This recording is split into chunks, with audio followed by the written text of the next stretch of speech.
ก็สุขรู้จักทุกข์เมื่อไรใจก็เห็นรู้จักธรรมเมื่อไรใจก็เย็นรู้จักเป็นเมื่อไรใจก็สบายขอนอบน้อมแด่พระรัตนตรัยคือพระพุทธพระธรรมพระสงฆ์คุณพระพุทธที่สูงล้ำคุณพระธรรมที่สูงส่งคุณพระสงฆ์ที่สูงเลิศอันก่อเกิดเป็นพระรัตนตรัยก็ถวายความเคารพนอบนบพระมหาเถรานุเถระทุกรูปทุกตนขอเจริญพรศรัทธาป้อออกไม่ออกนักศีลนักบุญที่กำลังรับฟังรายการธรรมะเพื่อสืบสานและเพิ่มแรงบันดาลใจจากวัดชัยสถานออกอากาศสถานีคลื่นวิทยุเพื่อการศึกษาพุทธศาสนาและวัฒนธรรมมัดปลายหินที่คลื่น 104.5 เมกะเฮิรตซ์จึงมีท่านอาจารย์พระครูสมุวิสุวัฒน์วรจิตโจเป็นนายสถานีได้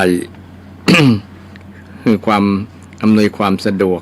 แก่ทางรายการธรรมะเพื่อสืบสานและเพิ่มแรงบันดาลใจวันนี้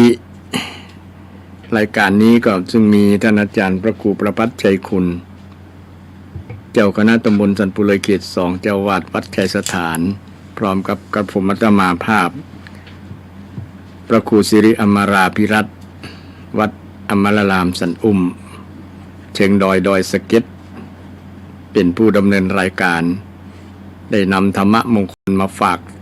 กับท่านผู้ฟังเช่นเคยบางครั้ง อาจจะไม่มากระท่อนกระแท่นพ่องนะก็ต้องสูมาภัย เพราะว่ามีกิจ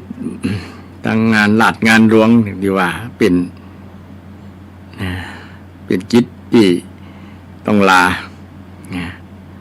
แต่ก็บางครั้งก็ใช้เทปเปิดในรายการนี้แทนแต่วันนี้มาออกรายการแบบสดๆศรัทธาอยากจะร่วมรายการก็เรียนเชิญเจริญพรได้ที่เบอร์โทรเป็นเ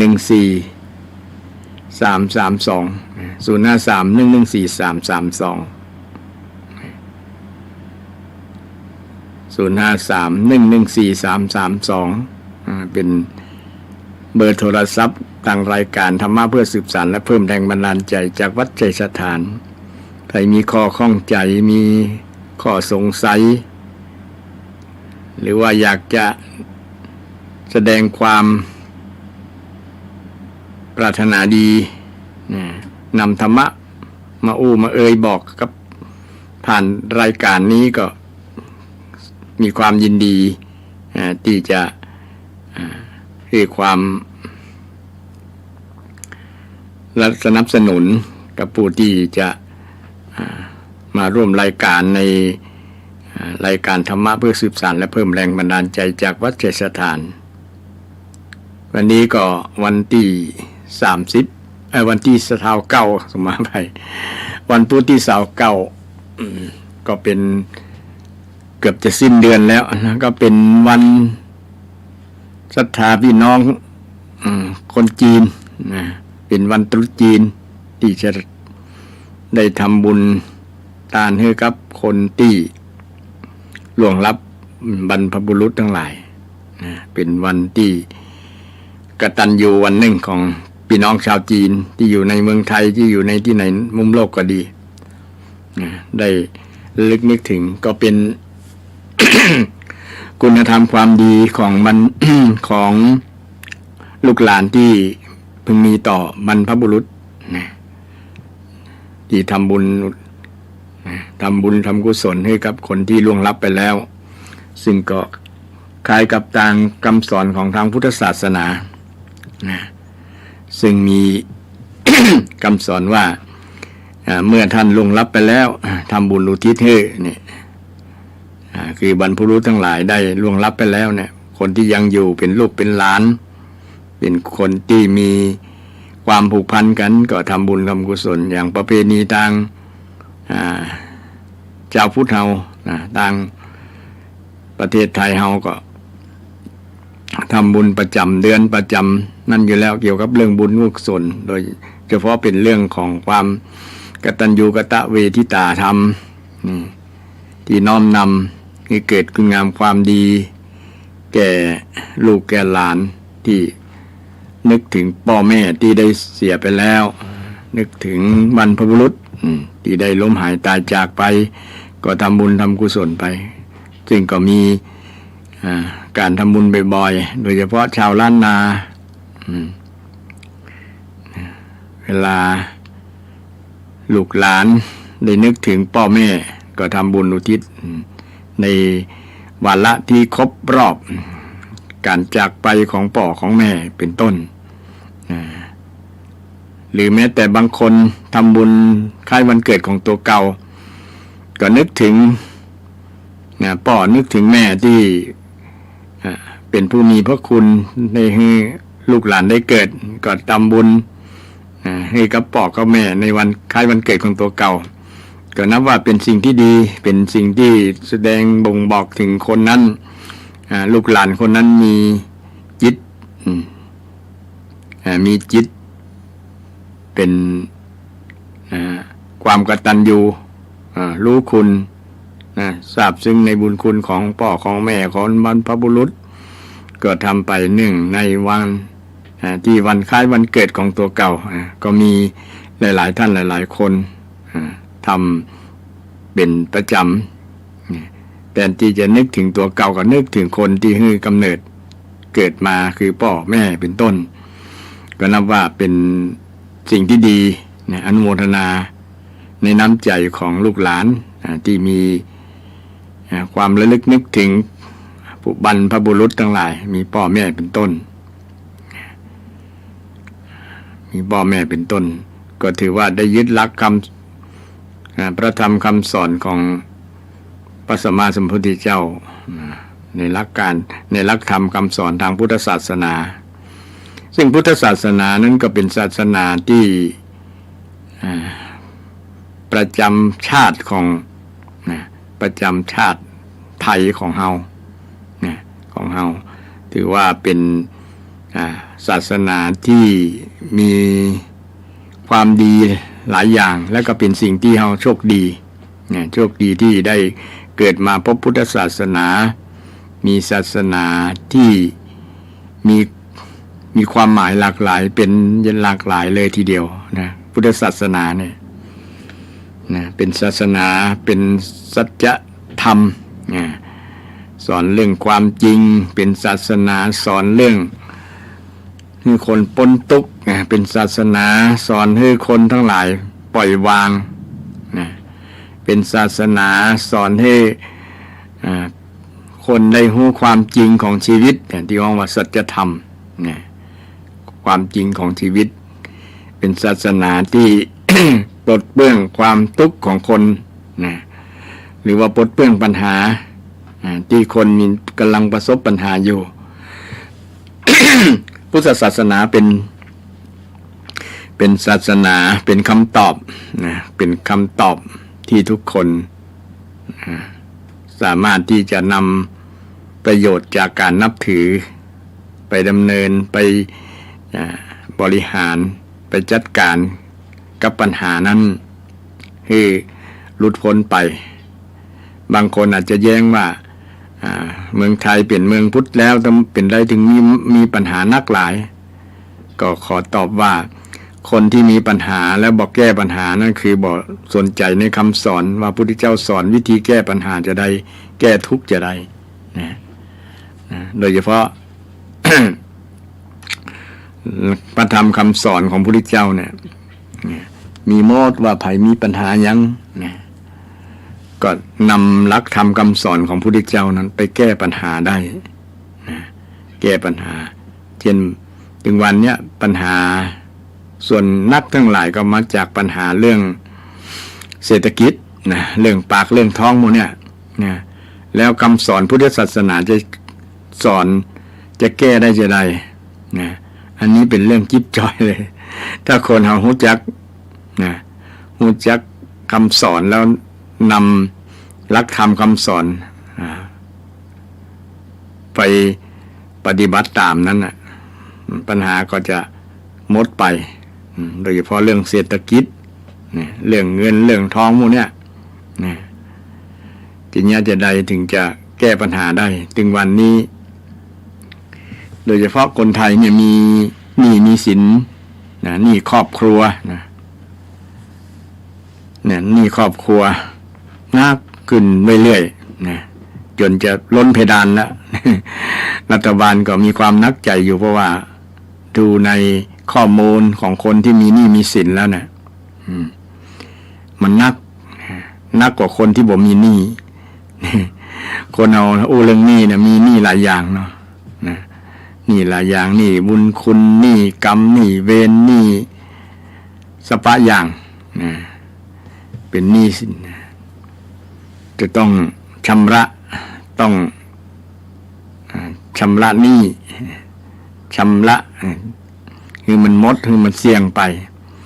แต่เดี๋ยวนี้บางคนก็บอกเคล็ดบาลาบเรื่องนี้นะก็ยังไปเสาะหามาถมมาแก้นะมีที่ใดก็ความหมดเลยนะก็ละทำให้เป็นหนี้เพิ่มขึ้นนะ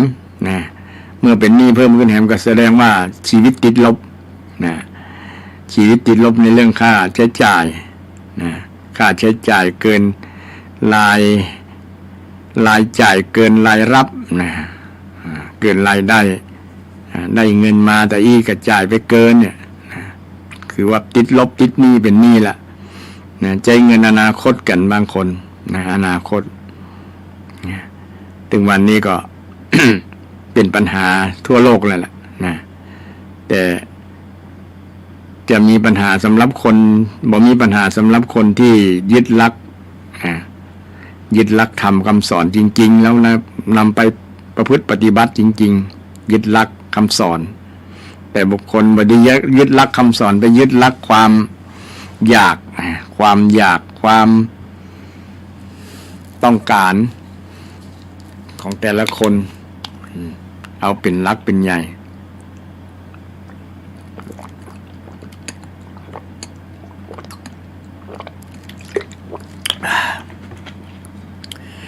สุมาภัยจิบน้ำหน่อยคอแห้ง ตะกี้เรื่องคำสอนทางพุทธศาสนาแก้ปัญหาได้แต่เฉพาะตะกี้เรื่องปัญหาเรื่องปากเรื่องท้องเรื่องเศรษฐกิจเรื่องเงินเรื่องทองต่างๆเนี่ยมันเป็นปัญหาสำหรับคนทั่วโลกไม่ใช่เฉพาะเมืองไทยบางที่บางแห่งก็เป็นหนี้ท่วมหัวบางคนก็เป็นหนี้ท่วมท้นจนคิดสั้นฆ่าตัวตายหนีหนี้ก็มีบางคนเพราะว่ามันเป็นปัญหานักอกนักใจหาวิธีแก้บ่ได้ก็เลยตัดสินใจแก้ปัญหาที่ตัวนี้ละนะถ้าตายแล้วก็คงบ่มีใครไปทวงหนี้ประมาณนั้น ก็เลยต้องคิดสั้นด้วยที่เป็นหนี้เป็นสินนักบางคนก็ต้องรับภาระอย่างหลายอย่างเนาะรับภาระคนเดียวมีรายได้คนเดียวแต่คนจ่ายนี่หลายคนเช่นมีลูกหลายคนก็ต้องเป็นภาระต้องเลี้ยงดูต้องดูแลให้เขาได้เจริญเติบโตจึงจะเป็นผู้ใหญ่ที่มีคุณภาพในอนาคตต่อไปแต่มีหลายๆคนหลายๆท่านก็ได้ยึดหลักธรรมเนี่ยนำไปใจกับชีวิตประจำวันหลักธรรมที่พระพุทธเจ้าได้สอนไว้เนี่ยหัวใจเศรษฐีเนี่ยแก้ปัญหาเรื่องเศรษฐกิจเนี่ยหนึ่งมีความขยันภาษาบาลีเพิ่นบอกว่าอุทานสัมปทาเนี่ยคนไหนมีความหมั่นเป็นทุนเดิมเนี่ยคนนั้นจะประสบผลสำเร็จในเรื่องการทำมาหากินการประกอบสมาชีพขยันขยันมันบางคนนี่มันตื่นเช้าก่อนเปิ้นใจเวลาทำการทำงานอยากมีเงินต้องทำงานจึงผ่านพบ มาจึงผ่านพบอยากมีเงินก็ต้องยักการงานต้องมั่นนะบ่มีคนใดที่มีเงินมีทองร่ำรวยแล้วปราศจากการขยันบ่ผ่านการมั่นเนี่ยบ่มี นอกจากถูกหวยรวยเบอร์นะถูกหวยรวยเบอร์นั่นก็มาจากเปิ้นได้สร้าง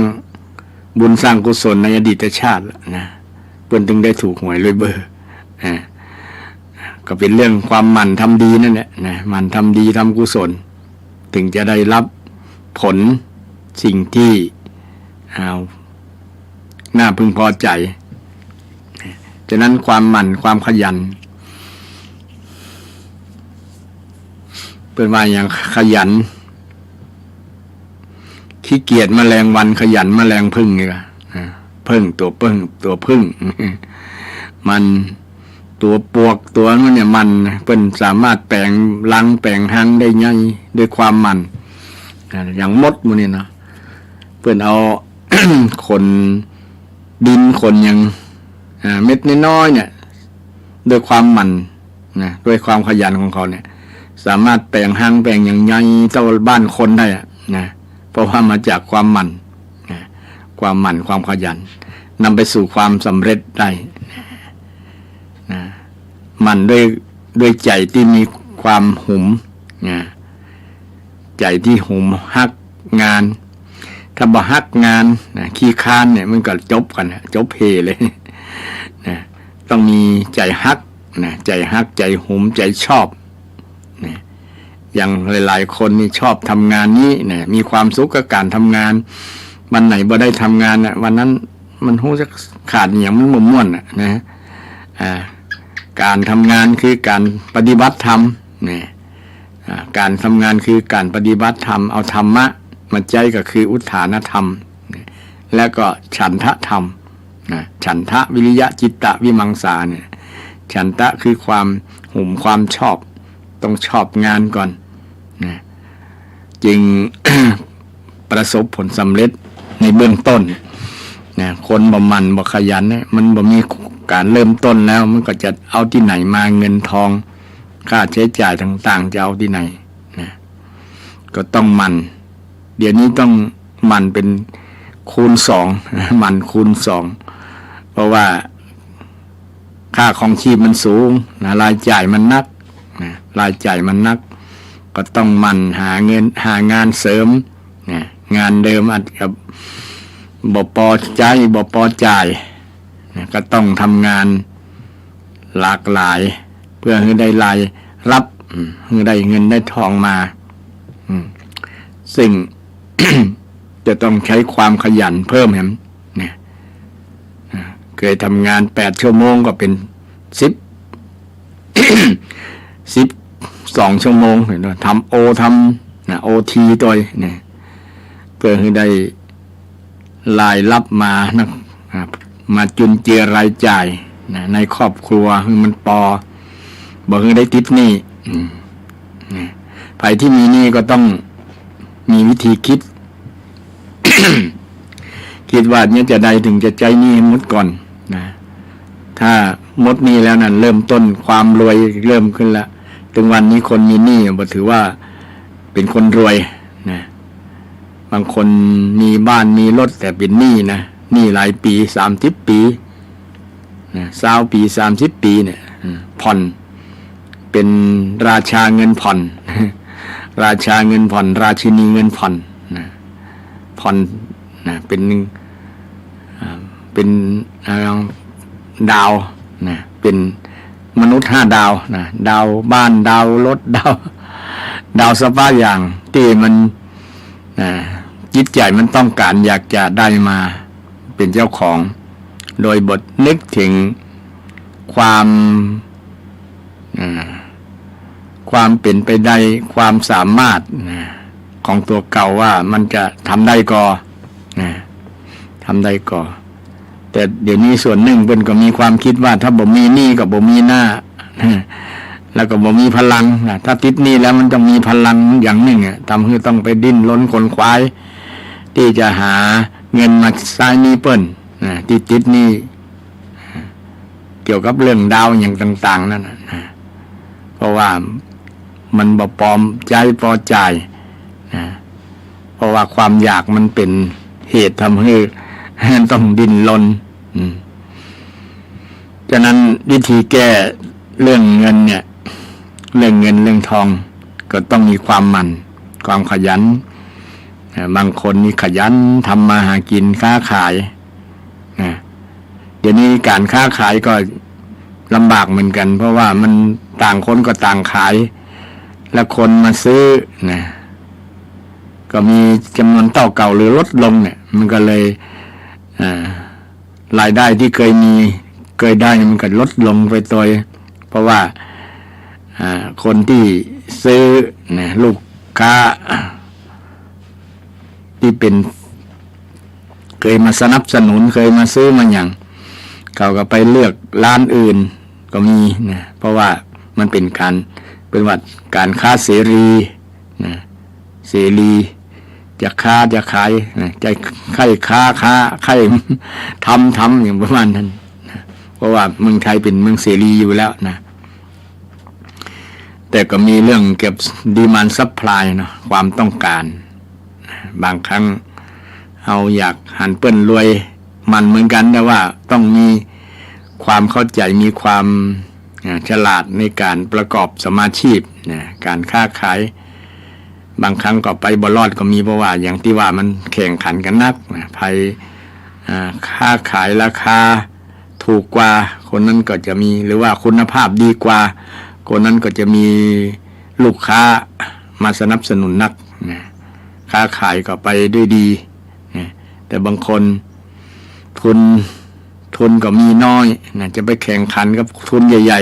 ๆก็ลำบากนะเดี๋ยวนี้ทุนใหญ่ๆเพิ่นเหมาหมดเลยนะเหมารายการบอกว่าตั้งแต่สากกระเบือยันเรือรบนะแต่ก่อนเขาจะซื้ออย่างสินค้าบางอย่างนี่ต้องไปเป็นตี้แล้วนะเดี๋ยวนี้ร้านใหญ่ๆนะมีครบวงจรเลยตั้งแต่สากกระเบือยันเรือรบมีทุกอย่างทำให้ร้านค้าปลีกร้านค้าย่อยนะไปบ่รอดนะเพราะว่าเขาไปร้านใหญ่หมดมันมีที่หั่นหมดนะนี่ก็เป็นการนะตัดลูกค้ากันโดยทางตรงหรือโดยทางอ้อมเนาะยิ่งในเมืองใหญ่ๆมีสรรพสินค้าห้างสรรพสินค้าใหญ่ๆเนี่ยเนาะนะถึงแม้ห้างสรรพสินค้าก็มีการแข่งขันกันมันหลายบริษัทหลายร้านนะก็แข่งกันไปด้วยความแข่งขันกันแต่นี่เรื่องว่าการทำมาหากินการขยันก็ขยันมีอยู่แหละนะต้องมีสิ่งประกอบหลายๆอย่างต้องเข้าใจต้องฉลาดโดยนะต้องใช้สติปัญญาในการค้าขายนะบ่เอารัดเอาเปรียบลูกค้าตัวเองนี่ถึงจะอยู่รอดนะแต่บางคนบ่มีประสบการณ์ลองผิดลองถูกนี่ก็ไปบ่รอดหลายๆนะถือว่าเจ๊งเซ้งร้านไป เพราะว่ามันลูกค้าชุดเดิมกันนะเนาะที่มีลูกค้ามีเจ้าของร้านใหญ่ๆดึงลูกค้าที่เคยเป็นลูกค้าประจำเข้าร้านใหญ่ๆหมดนะก็ทำให้การประกอบสมาชีพต่างๆก็ไปยากลำบากนะก็เป็นปัญหาเป็นตุ๊กแกมต้องเจาะการงานใหม่นะการงานใหม่แต่ทั้งนั้นก็มันบ่เหนือความขยันของคนนะเขาก็เปลี่ยนงานอื่นนะแต่จะได้ลงตัวลงห้อมลงหูมันก็ยากนะอยู่ต้องใช้การเวลาต้องใช้ประสบการณ์นะประสบการณ์ก็ขอคือกำลังใจคนที่มันที่ขยันเนาะถึงแม้จะต้องมีอุปสรรคต่อสู้ก็ต้องสู้กันไปนะเราจะอยู่บ่ได้นี่ก็ยิ่งแย่แล้วเพราะว่านะค่าใช้จ่ายต่างๆมันก็มีทุกวันเนาะก็ต้องขยันขึ้นนะต้องขยันขึ้นหาทางอื่นๆโดยนะเพื่อที่ หน้าที่หรือว่าอาชีพของเราที่ทำอยู่เนี่ยมันตีมันตันไปข้างหน้านะก็ต้องเผื่อตัวนี่บ่เหมือนในข้าราชการเนี่ยอันนี้เป็นแน่นอนของเบิ้ลนะบ่เกี่ยวกับ ลูกค้าบ่เกี่ยวกับคนซื้อบ่ซื้ออันนี้เพิ่นก็ได้แน่นอนแต่เพิ่นก็ต้องแลกมาด้วยการขยันเหมือนกันเพิ่นก็มันขยันเฮียนนะขยันเฮียนจบแล้วก็ต้องไปสอบบรรจุสอบแข่งขันก็ต้องด้วยความมันนั่นแหละมาจากความมันถึงจะประสบผลสำเร็จนะเราอ่อนบางคนเนี่ยดูหนังสือตำรับตำราก่อนที่จะไปสอบไปบอกว่าจะสอบในภาคเรียนก็ตามสอบเป็นพนักงานเป็นเจ้าหน้าที่ของรัฐต่างๆเนี่ยก็ต้องสู้แข่งขันกันเพราะว่ามันนักมันหลายบางสาขาบางอาชีพที่เป็นหน่วยงานราชการเนี่ยนะเช่นครูตำรวจเนี่ยเนาะนะเพิ่นสมัครแค่จำนวน100แต่คนไปสอบเป็นจำนวนหมื่นจำนวนแสนก็มีนะมันก็ต้องผิดหวัง ต้องผิดหวังกันหลายคนเป็นหมื่นคนคนสมหวังก็แค่100เป็นหลักร้อยก็ต้องไปอาศัยความขยันนั่นแหละนะคนที่ขยันหมั่นขยันดูตำรับตำราคนไหนขยันคนนั้นก็จะเรียนเก่งนะแล้วก็สามารถสอบผ่านทำการทำงานเข้ารับราชการได้ก็มาจากความขยันหมั่นเพียร นั่นแหละนะต้องอาศัยความหมั่นเพียรบางคนอาจจะโต้แย้งว่าคนนั้น บหารลูกคนนั้นบหารมันอย่างมันใจเส้น มันใจเส้นมันบหารขยันอย่างเลยนะมีพ่อมีแม่มีคนฮู้จักนะในวงราชการในหน่วยงานต่างๆนะอาศัยเนี่ยนะเอาเข้าแต่ก่อนก็มีแต่เดี๋ยวนี้ก็เริ่มนะยากแล้วเพราะว่าเป็นมีการตรวจสอบกันอย่างดีนะแม้แต่การเรียนจบรับปริญญาปริญญาเก้ปริญญาปลอมก็ยังมีเยอะนะคนที่ทำผิดนะก็ต้องรับผิดไปรับโทษไปเพราะทำบ่ถูกต้องนะทำให้เสียธรรมชาติเสียธรรมะเสียความขยันคนที่เรียนเก่งจัดเก่งแต่ว่าไปการคนที่ลูกคนรวยนะซื้อตำแหน่งเอาอุ้ยง่ายนะมีเงินใต้โต๊ะเป็นคอร์รัปชันทุจริตคอร์รัปชันกันไปก็มีนักมันทำให้คนเนี่ยขยันเนี่ยท้อแท้เอาหมั่นไปอย่างนั้น หมั่นไปแล้วสอบอะไรนะเขาบอกความจริงบอกความรู้ความสามารถแต่เอาเส้นเอาสายเนี่ยนะทำให้เสียคนที่ทำสอบติดแล้วหรือว่าคนที่ใจเส้นใจสายเนี่ยไปทำการทำงานกับบ่มีประสิทธิภาพเพราะว่าบ่มีความสามารถความเข้าใจที่แท้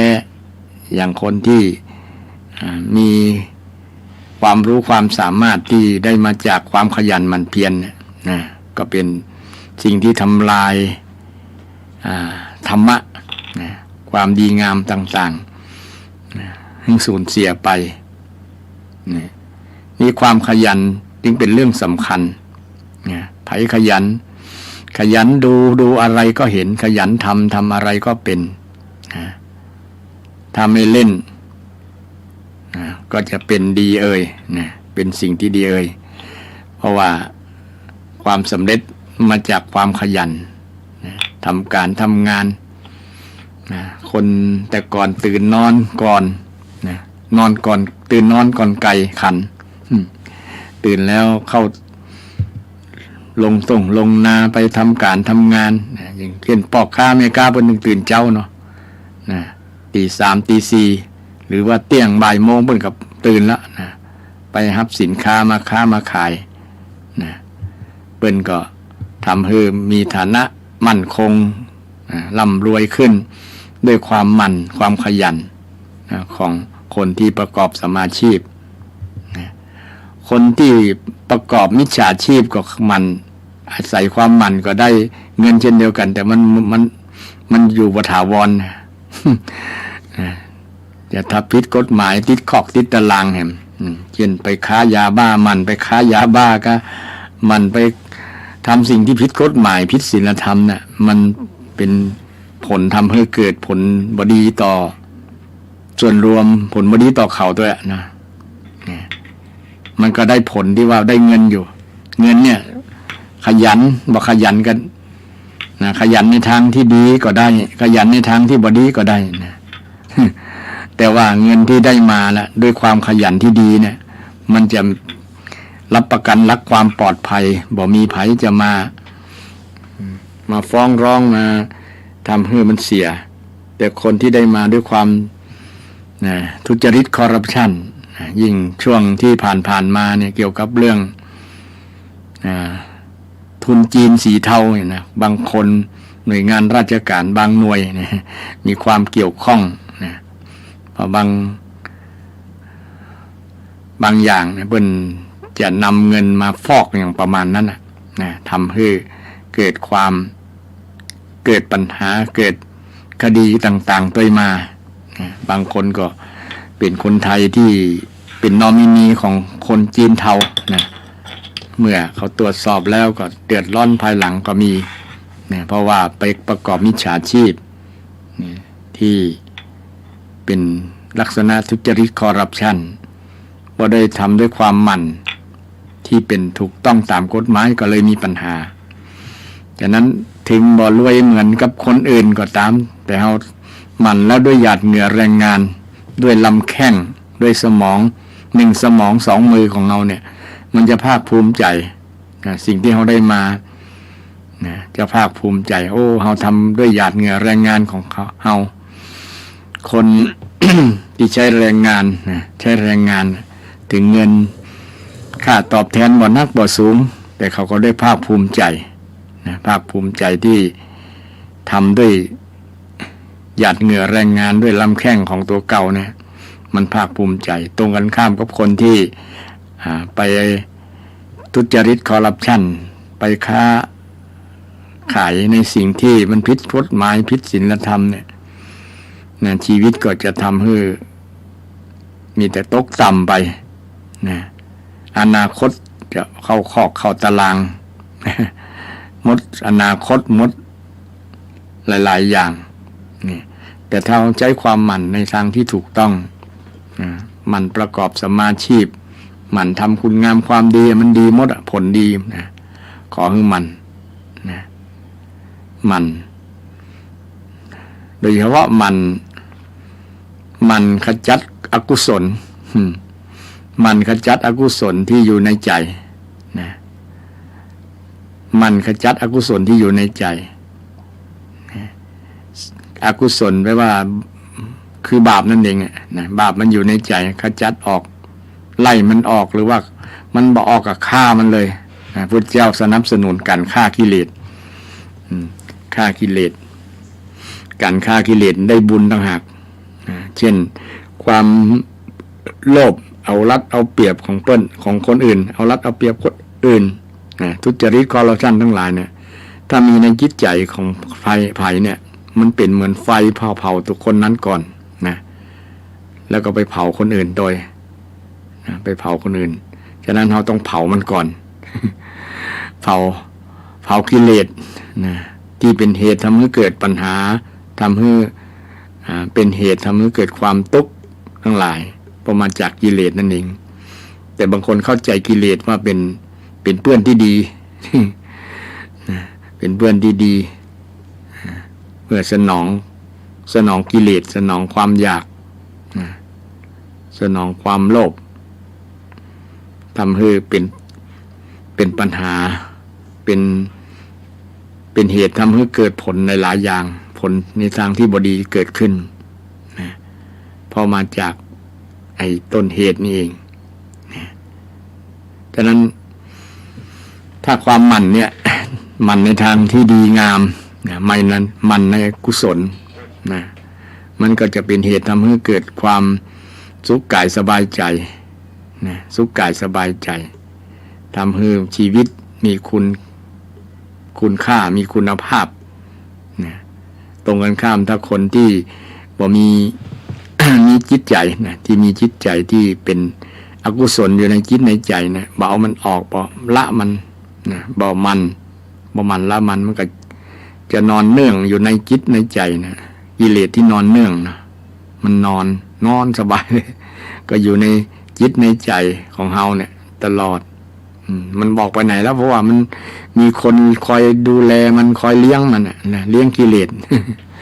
มันก็เลยสบายยิ้มสบายกินนอนสบายอยู่ในใจเฮาเราต้องขยันมันเอากิเลสออกจากใจคนแต่ก่อนนี่มันไปวัดไปวาเนี่ยก็เพื่อไปชำระกิเลสชำระจิตใจนั่นเองนะคือจิตใจสะอาดนะ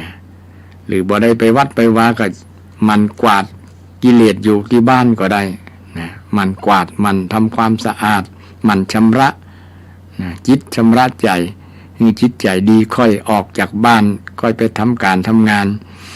ถ้าจิตใจบ่ บริสุทธิ์ออกไปบ้านนะมันจะไปทำการทำงานมันจะมีปัญหาทำการทำงานกับบ่ม่วนหรอกนะเช่นพิษหัวกันกับแม่บ้านกับพ่อบ้านนะหรือกับคนในครอบครัวเนี่ยนะมีเรื่องมีราวกันเนี่ยแสดงว่าจิตใจเฮาถูกกิเลสทำลาย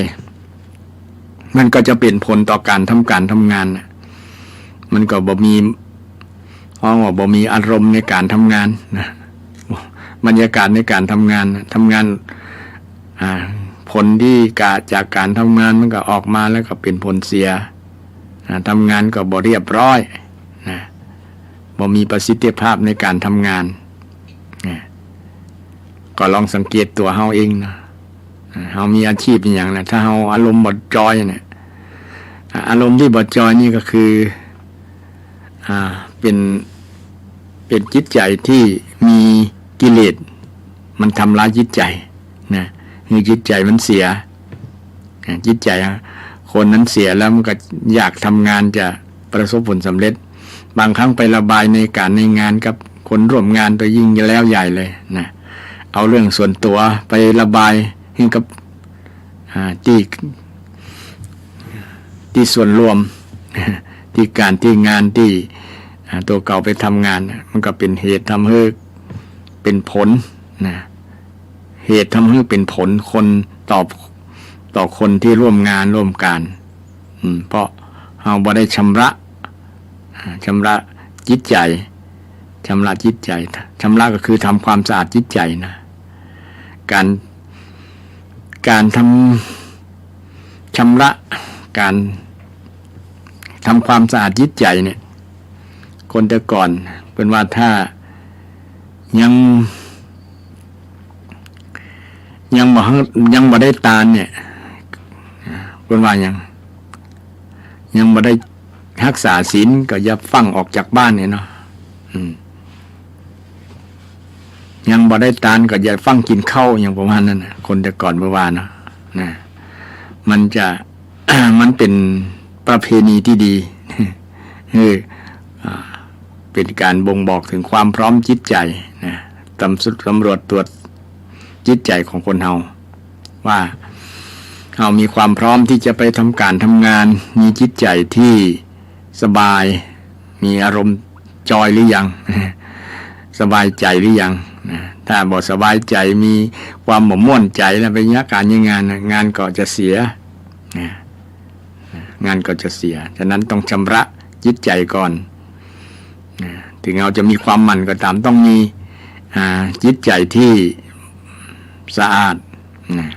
ที่สงบสว่างก่อนถึงจะทำให้การงานที่เราทำนั้นประสบผลสำเร็จไม่ว่าจะเป็นอาชีพอย่างก็ตามมันต้องผ่านความขยันศรัทธาความขยันเรื่องความขยันเนี่ยมันสามารถแก้ปัญหาเรื่องเงินเรื่องทองเรื่องเศรษฐกิจได้เนี่ย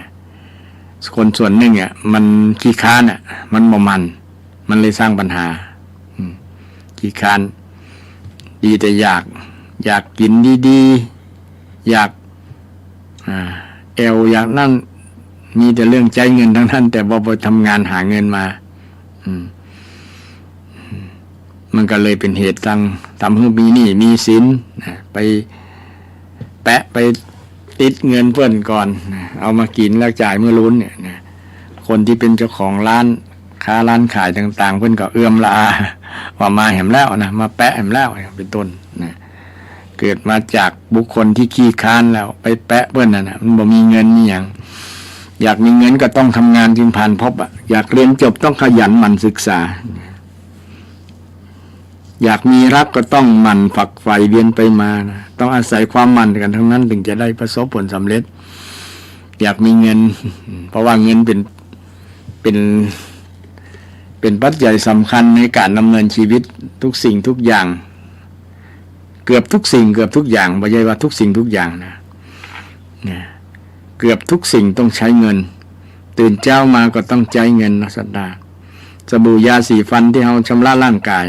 ซื้อมาก็ต้องใช้เงินกิบกับข้าวกับป่าที่แม่บ้านปรุงอาหารแปลงกับข้าวกับป่าก็ต้องใช้เงินแต่ก่อนนี้มันเงินนี้แต่ก่อนก็หมายถึงว่า30-40 ปีที่แล้วเนาะเงินนี้บ่ต้องใจได้น้อยได้ใจน้อยนะบ่จำเป็นก็เรื่องการดำเนินชีวิตนะสัก50 ปีนะอยู่ได้ด้วยตามธรรมชาตินะในน้ำมีปลาในนามีข้าวนะลงนาก็มีของกินแล้วบ่ต้องซื้อสักบาทนะไปหาพักไม้ไส้เครือต่างๆก็ปลูกไว้ที่เลียมหิมหัวปลูกไว้ที่สวนปลูกไว้ที่ให้ที่นานะข้าวก็ปลูกไว้ที่นานะก็มีผลผลิตนะมีวัตถุดิบมานะปรุงอาหารมาแปลงกับข้าวกับป่าก็บ่ต้องได้ซื้อได้หานักหลายมีแต่อย่างเครื่องซื้อก็มีน้ำปลาก็มีผงชูรสมีเครื่องปรุงบางอย่างน้ำมันพืชนี่น้ำมันแต่ก่อนน้ำมันพืชก็บอกมีเอาน้ำมันหมูแทนนะเอาหมูนี่หมูจะมีมันมีอย่างเพิ่นก็เก็บมันหมูไว้เวลาจะพัดอันยังเนี่ยแทบจะไม่ได้ซื้อแทบจะไม่ได้จ่ายเรื่องเงินแต่ปัจจุบันนี้เป็นเงินทางนั้นนะบอกว่าจะเดินหน้าไปทางใดจะไปทางไหนก็ใช้เงินลดลาเดี๋ยวนี้นะต้องใช้น้ำมันไปนะเตียวไปอย่างเหมือนอย่างก่อนปั่นรถถีบอย่างก่อนก็บอกค่อยมีละนะบ่ถีบบ่จ้างบ่ได้ละนะอีทเนี่ยแทนที่ได้ประโยชน์ต่อร่างกายด้วยเนาะปั่นรถถีบเนี่ยจะไปบ้านเหนือบ้านใต้จะไปกาดไปลี้กับปั่นรถถีบไปเอานะบ่ต้องไปซื้อน้ำมันบ่ต้องเสี่ยงน้ำมันการน้ำมันรถยนต์เดี๋ยวนี้มีรถเครื่องรถยังที่มันใช้น้ำมันนะต้องเสี่ยงมีก็เสี่ยงกับเสี่ยงนะถึงวัน ตื่นเช้ามาต้องเสี่ยงค่าอาหารเสี่ยงค่าสปะยางลูกหลานไปเฮียนก็เสี่ยงเงินหังก้ากับข้าวกับป่าการถกาลาสปะยางที่มันต้องจ่ายนะเป็นเงินทั้งนั้นนะเป็นรายจ่ายทั้งนั้นทีนี้รายจ่ายมีแต่รายจ่ายรายรับมันน้อยเนี่ยก็เป็นห้องว่าเป็นติดลบนะชีวิตติดลบเพราะว่ามันจ่ายเกินเนี่ยจะได้บอกว่ามันจ่ายเกินก็ต้องใช้ชีวิตแบบพอเพียงนะพอเพียงของสำหรับของไผ่ของมันนะพอเพียงต่อสถานะตัวเก่าต่อสติปัญญาตัวเก่าต่อกำลังของตัวเก่านะคนจะพอเพียงได้ก็ต้องใช้ธรรมะนะมีสตินะรู้ตัวระลึกรู้ตลอดว่าเอาจ่ายวันนี้เสี่ยงแต่อีนะประมาณแต่นี้เขาก็ต้องบริหารเงินให้มันพอนะเช่นวันนี้ใช้จ่าย500นะก็ต้องทำเงินให้ได้500 บาทถึงจะบอกขาดดุลการค้า ทุกวันนี้ขาดดุลการค้าขาดดุลรายจ่ายนักกว่ารายได้มันก็ติดลบไปเรื่อยๆต้องให้อยู่ในจำนวน500 บาทแต่บางคน มีบ่ถึงก็อยู่ได้หรอกอย่างเดี๋ยวนี้ทางรัฐบาลเพิ่นสนับสนุนเรื่องเบี้ยผู้สูงอายุนะบางคนนี่ใจพอดีก็มีแล้วบางคนนะเอ็นดูลูกหลานใจเงินเบี้ยยังชีพนะเช่น60ก็ได้600นะใจวันละ20ใจวันละ20นะตกวันละ20เนาะ30วันก็600พอดี600ซื้อกินข้าวคาบเดียวนะอยู่ได้เลย อยู่ได้นอกนั้นก็อาศัยงานนั้นงานนี้พ่องนะอยู่ได้นะอาศัยก็บ่ได้ไปรบกวนลูกแต่ส่วนมากมันจะเสี่ยงวันเดียวเสี่ยงกับเรื่องอย่างศรัทธาเรื่องซื้อหวยก็เรื่องนั้นกันนี่ก็นะบางคนก็ขายเขียวก็มีหรอนะเอาเงินมาใจก่อนเดี๋ยวได้เงินเพิ่นโอนมาแล้วจะมาซ้ายมาลุ้นขนาดเบี้ยยังชีพนะยังเป็นหนี้เป็นสินคนเนี่ย แต่ก่อนเพิ่นบ่หันมีเบี้ยยังชีพก็ยังไปรอดอยู่บ่หันนี่มีหนี้มีสินเดี๋ยวนี้มีเบี้ยยังชีพก็ยังต้องเป็นหนี้เป็นสินแสดงว่าที่มาของรายได้มันบ่พอเนาะลูกหลานก็บ่เอาเงินมาปั่นให้ใจนะอยู่บ้านคนเดียวเนี่ยบางคนนะมีลูกมีหลานก็เหมือนบ่มีเป็นที่น่าอินดูเนาะศรัทธานั่งกกงกอยู่นะฟังเทศน์ฟังธรรมขึ้น104ก็เข้า16ก็นะเป็นกู้นะไผก็บ่ไปหามาสู้เพราะว่าบ่มีตังค์ ถ้ามีตังค์มีเงินสักน้อยเนี่ยคนมีเพราะว่าเปื้อนจะนักนะเปื้อนกินนัก อันนี้บ่ได้ว่าไผเนี่ยศรัทธามันนะความเป็นจริงบางอย่างมันเป็นย่านนะเป็นย่านบอกว่าเรื่องกินเนี่ยเป็นเรื่องใหญ่เนาะนะมันบ่มีกินนะครับมันบ่มีรายได้เนาะใครกินอย่างแต่ว่าแต่ว่ามันบ่มีตังค์ไปแปะเปิ้นก็ว่าเอานะเปิ้นก็บ่ฮื้อครั้ง2ครั้งก็เปิ้นก็บ่ฮื้อแล้ว เพราะว่าบ่มีเงินจ่ายเปิ้นนะบ่มีเงินจ่ายทั้งนี้ทั้งนั้นก็เป็นข้อบกพร่องของเราเองที่เราบอกบริหารเงินบริหารงานบ่ได้ทำการทำงานนะบ่มันแล้วก็บริหารเงินบ่จ้างบอกเก็บไว้ส่วนหนึ่งนะเช่นได้20 บาทเก็บไว้สักบาทก็ยังดีนะได้100 บาทเก็บไว้สัก20 บาทเพื่อยามเจ็บเป็นเอ็นอุ่นเนี่ยนะอย่างอื่นเขาก็อดเอาเช่นบางอย่างเขาใครกินอย่างนะอดเอาอดเอามันก็บ่ตาย แต่มันเพียงหิวได้เนาะเพราะวันต้องหัวลายรับเฮามีตะไดน่ะประมาณนั้นน่ะคนส่วนนักที่เป็นหนี้ก็เพราะว่าบ่ฮู้บริหารเงินนะกินเกินน่ะหารเปิ้นกินดีๆกินนั้นกินนี้นะก็อยากกินเหมือนเปิ้นได้เสี่ยงนักทำให้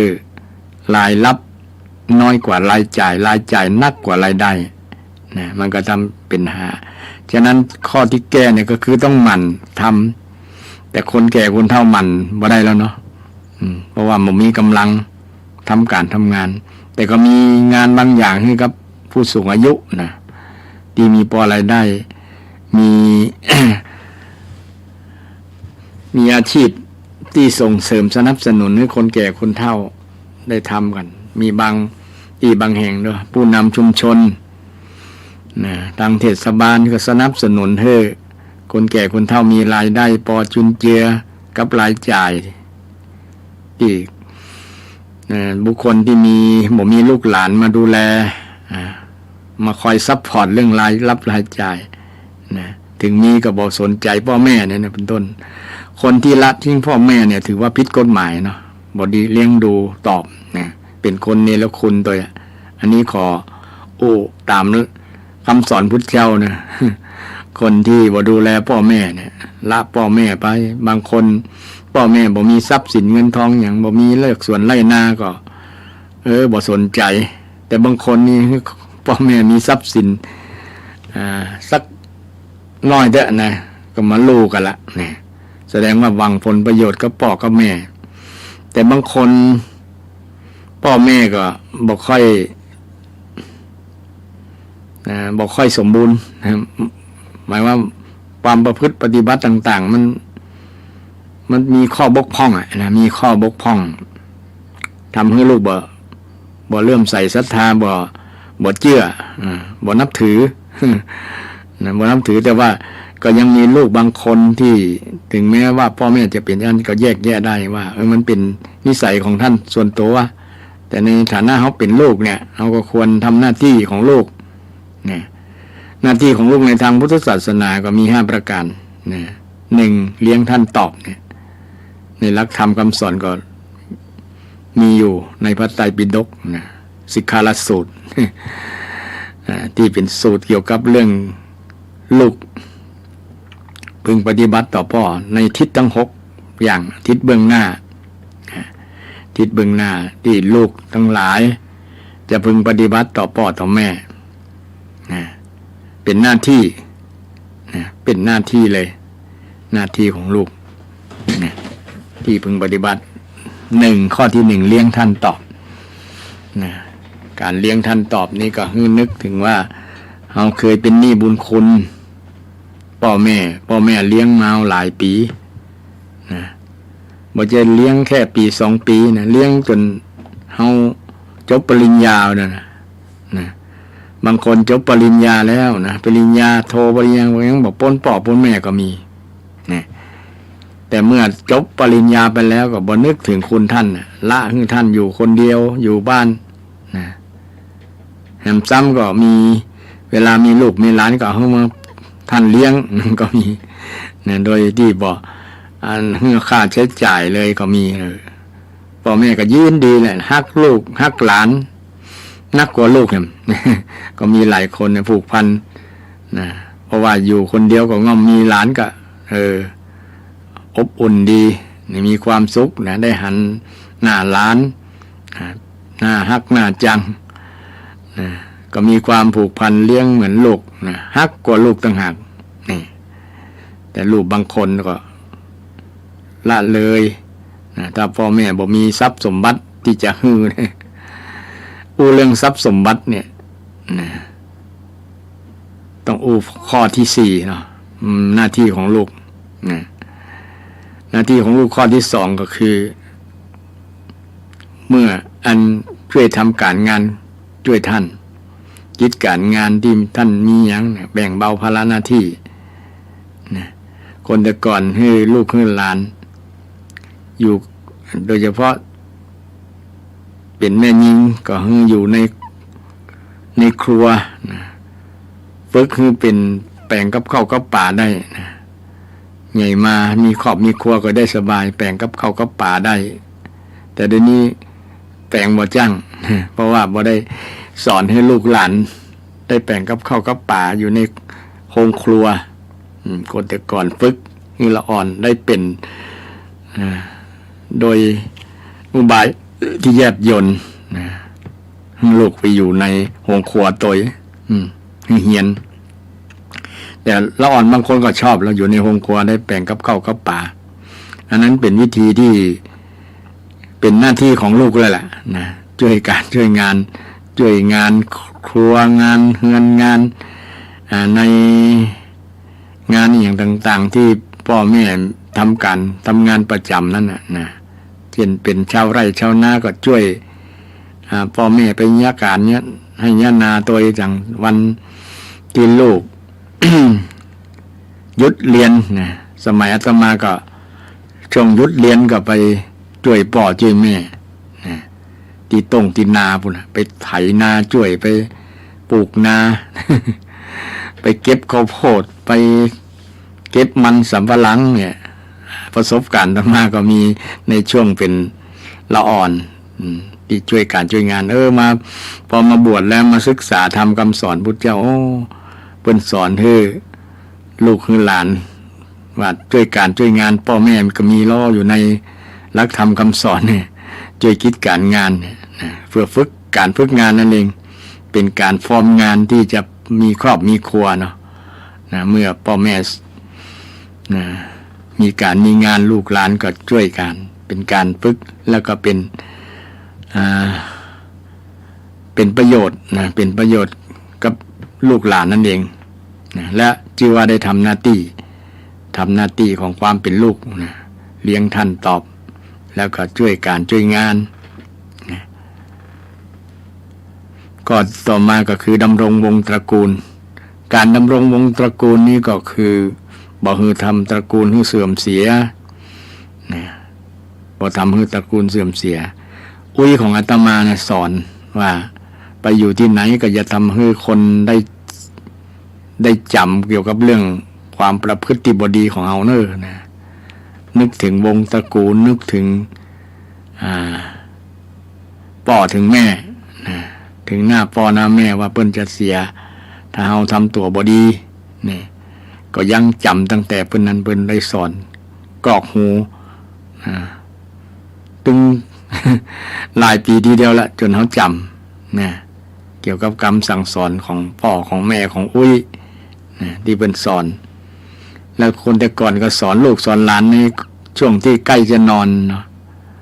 นะเล่านิทานธรรมะฟังเรื่องอย่างที่มันเป็นคติธรรมคำสอนที่ไปเป็นธรรมะนะ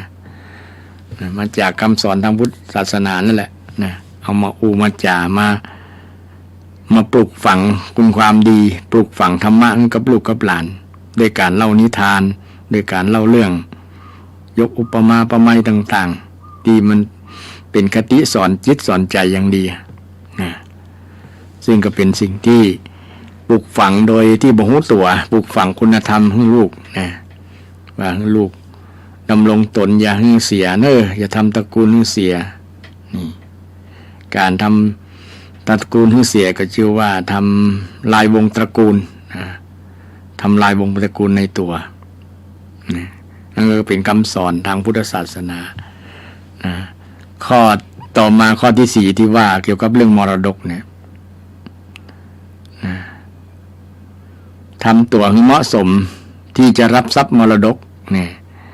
มันมีเป็นคำสอนหน้าที่ของลูกเนี่ยทำตัวให้เหมาะสมที่จะรับทรัพย์มรดกนะบางคนว่าพ่อแม่มีมรดกที่ไหนนาก็บอกมีสักปั้นนะบ้านก็บอกมีบ้านเก่าๆนะตีบ้านตีหยังก็บอกมีนะทรัพย์สินเงินทองหยังก็บอกมีนะมีอย่างจะให้เฮาอะไรประมาณนั้นนะเฮาต้องไปทำตัวให้เหมาะสมอย่างอันจริงพ่อแม่นี่คือมรดกตกทอดนะผ่าน DNA ของพ่อของแม่เนี่ยถ้าจะมาประเมินเป็นมูลค่าจำนวนเงินเนี่ยประเมินบ่ได้นะอย่างพ่อเนาะเพิ่นคือเป็นธาตุดินเนี่ยเนาะตั้งแต่ผมขนเล็บฟันหนังตา2แกนหู2ข้างปากหูดังมือไม้อย่างต่างๆนี่เป็นของพ่อเป็นของพ่อของแม่กับเลือดเนี่ยเป็นเลือดเป็นธาตุน้ำเนาะเลือดของแม่เนี่ยเป็นสิ่งสำคัญที่สุดนะสัตตาท่านผู้ฟังนะน้ำเลือดเนี่ยถ้าเลือดบดีก็เป็นโรคเป็นภัยมันบ่งบอกนะถ้าเลือดดีนะก็ทำให้สุขภาพเราแข็งแรงนะถึงแม้เราจะได้ธาตุของพ่อตาหูจมูกลิ้นกายมันนี่แต่ของแม่นี่เพียงแค่น้ำเลือดน้ำนมเนี่ยสุดยอดละนะเปิ้นให้เลือดมาดีแต่เราจะทำให้เลือดแม่เลือดพ่อเนี่ยเสียนะแล้วถามว่าอวัยวะตั้งหลายที่พ่อแม่ขึ้นมาเนี่ยนะถ้ามาประมูลขายแล้วจะเป็นเงินเท่าใดลองถามตัวเก่าเขาว่าตา2แกนเนี่ยเขาจะขายมีคนมาถามซื้อสักกี่ล้านเขาจะขายบางคนว่ากี่ล้านก็บ่ขายหรอกเพราะว่ามันตาเขาแสดงว่าตานี่มีมูลค่าหาประเมินบ่ได้นะที่จะประเมินเป็นค่าบ่ได้นะมันหลายบางคนเท่าไรก็บ่ขายเพราะว่าเป็นตาหรอนะตามสำคัญนะถ้าบ่มีตามจะมีความหมายอย่างตาบอดแล้วจะได้หันอย่างเนี่ยแสดงว่าป้อคือทรัพย์อันเนี้ยมาเนี่ยมูลค่าที่หาประเมินบ่ได้ นะหูสองข้างหูบ่ได้ยินหยังกับบ่มีความหมายนะ ถึงตาจะดีแต่หูนวกไปเนาะขอสุมาภัยขอรับโทรศัพท์กำนอเจริญพร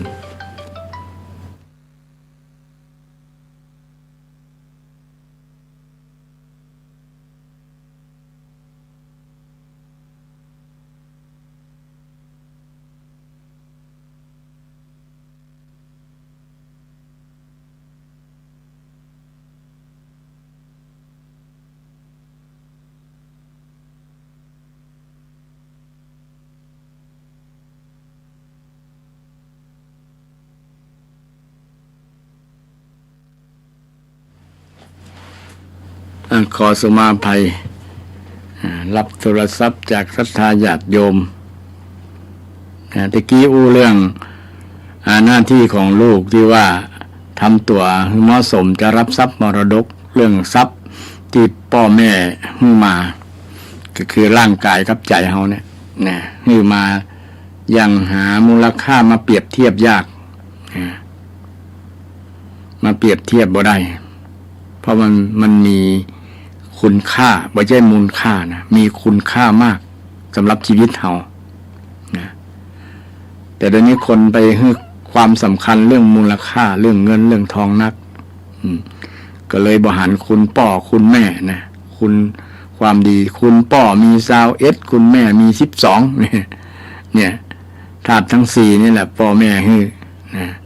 ตาหูจมูกลิ้นกายเลือดนี่แหละพ่อแม่ให้มานะเป็นมูลค่าที่หาค่าประเมินบ่ได้นะเขามาขอซื้อมือสักข้างเนี่ยก็คงบ่ขายนะหรือจะขายก็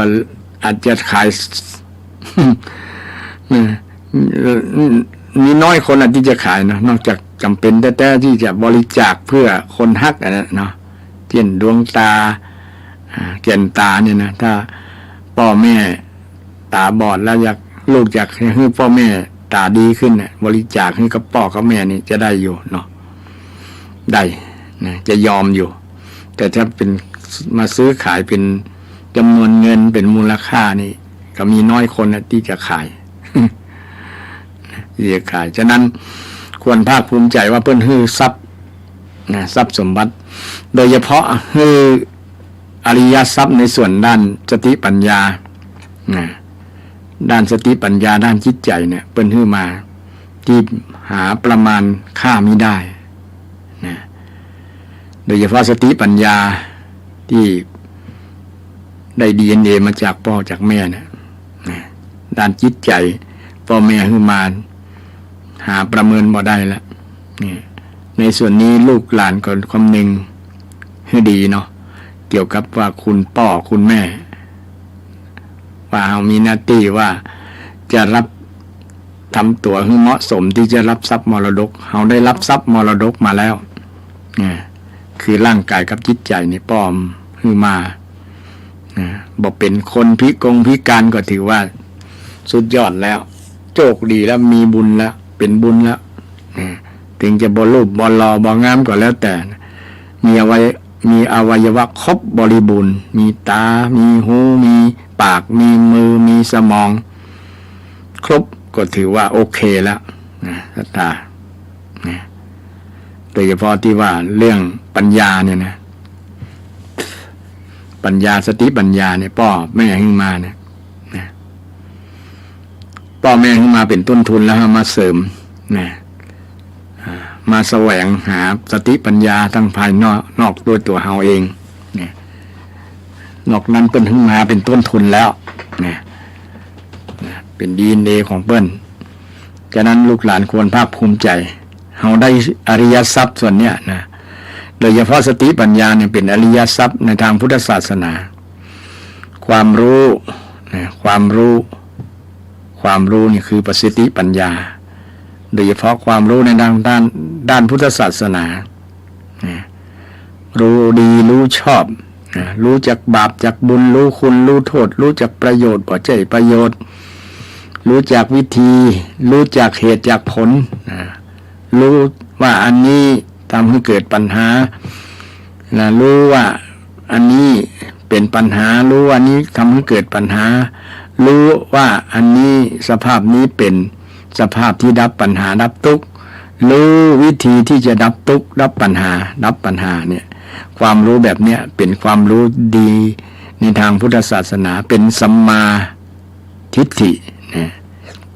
สัมมาทิฏฐิเป็นปัญญาทางพุทธศาสนาที่จะแก้ทุกข์แก้อย่างไรเนี่ยเป็นอริยทรัพย์ที่ทุกคนควรให้มีใน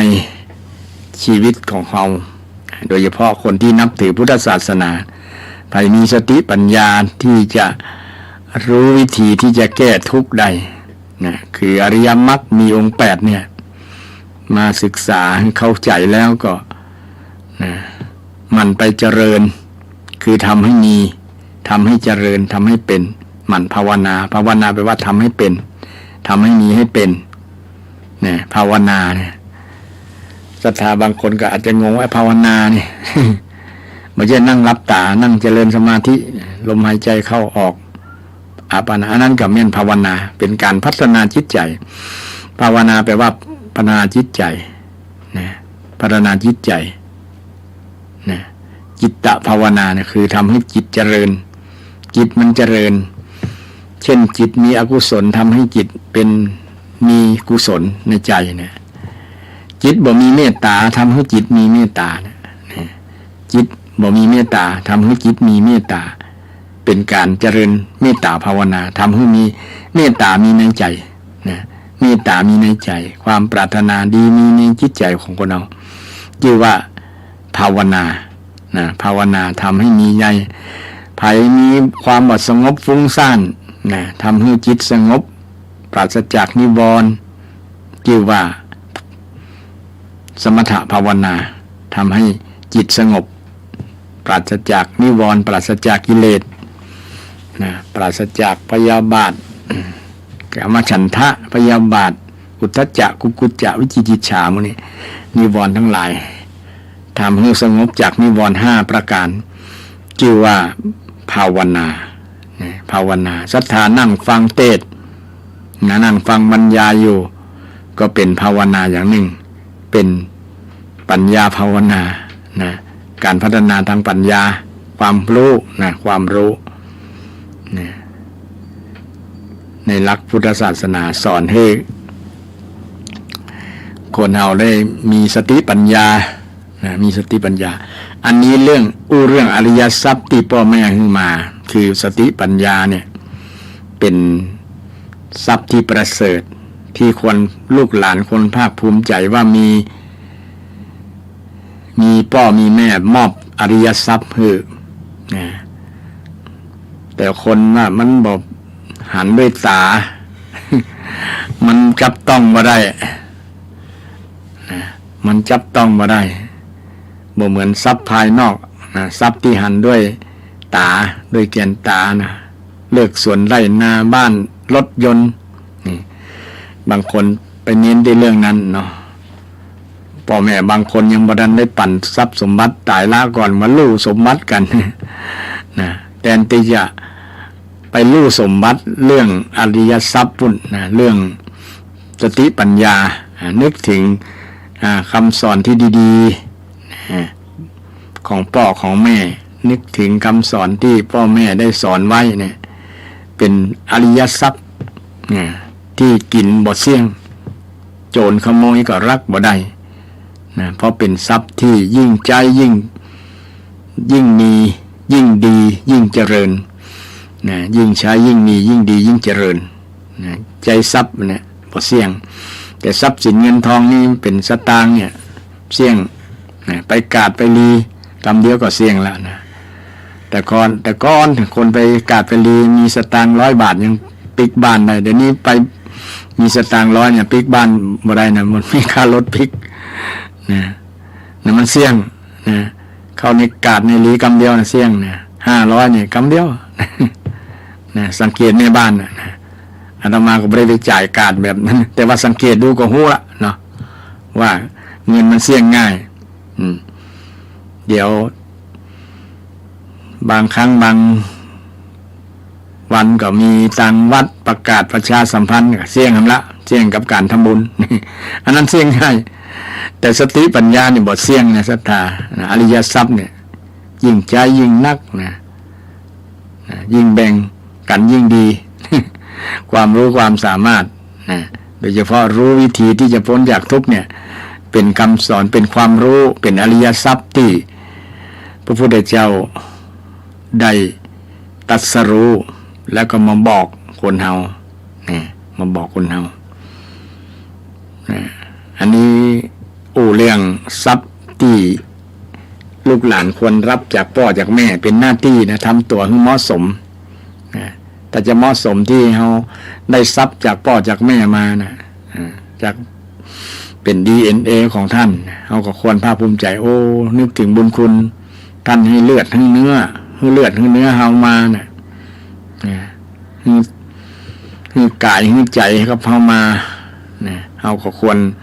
ภาคภูมิใจแล้วที่ติดหนี้บุญคุณท่านติดหนี้บุญคุณท่านก็ควรภาคภูมิใจจะได้ชื่อว่าเขาปฏิบัติหน้าที่ของลูกด้วยว่าทำตัวให้เหมาะสมภาคภูมิใจในตัวพ่อตัวแม่คุณพ่อคุณแม่เนี่ยเขาเป็นลูกท่านก็ดีอกดีใจแล้วที่ท่านให้เขาได้มาเกิดถ้าท่านบ่เปิดโอกาสให้เขาเกิดมาดูโลกนี้ก็เป็นสิทธิ์ของท่านนะเดี๋ยวนี้ยิ่งง่ายนะทำหมันก็ทำฉีดกินยาคมก็เนี่ยนะว่าได้เกิดแล้วเขาอยากจะมาเกิดกับมีสิทธิ์ละบ่มีสิทธิ์มาเกิดนะฉะนั้นก็ควรมีจิตและลึกนึกถึงบุญคุณของท่านทำตัวให้เหมาะสมข้อสุดท้ายนี้ลูกหลานควรทำก็คือเมื่อท่านล่วงลับไปแล้วทำบุญอุทิศให้นี่เป็นหน้าที่ของลูกพึงปฏิบัติต่อพ่อต่อแม่พ่อแม่มีบุญคุณที่เราจะได้ทำบุญทำกุศลตั้งแต่ท่านได้ลาโลกไปนี้ไปเขาก็จัดการจัดงาน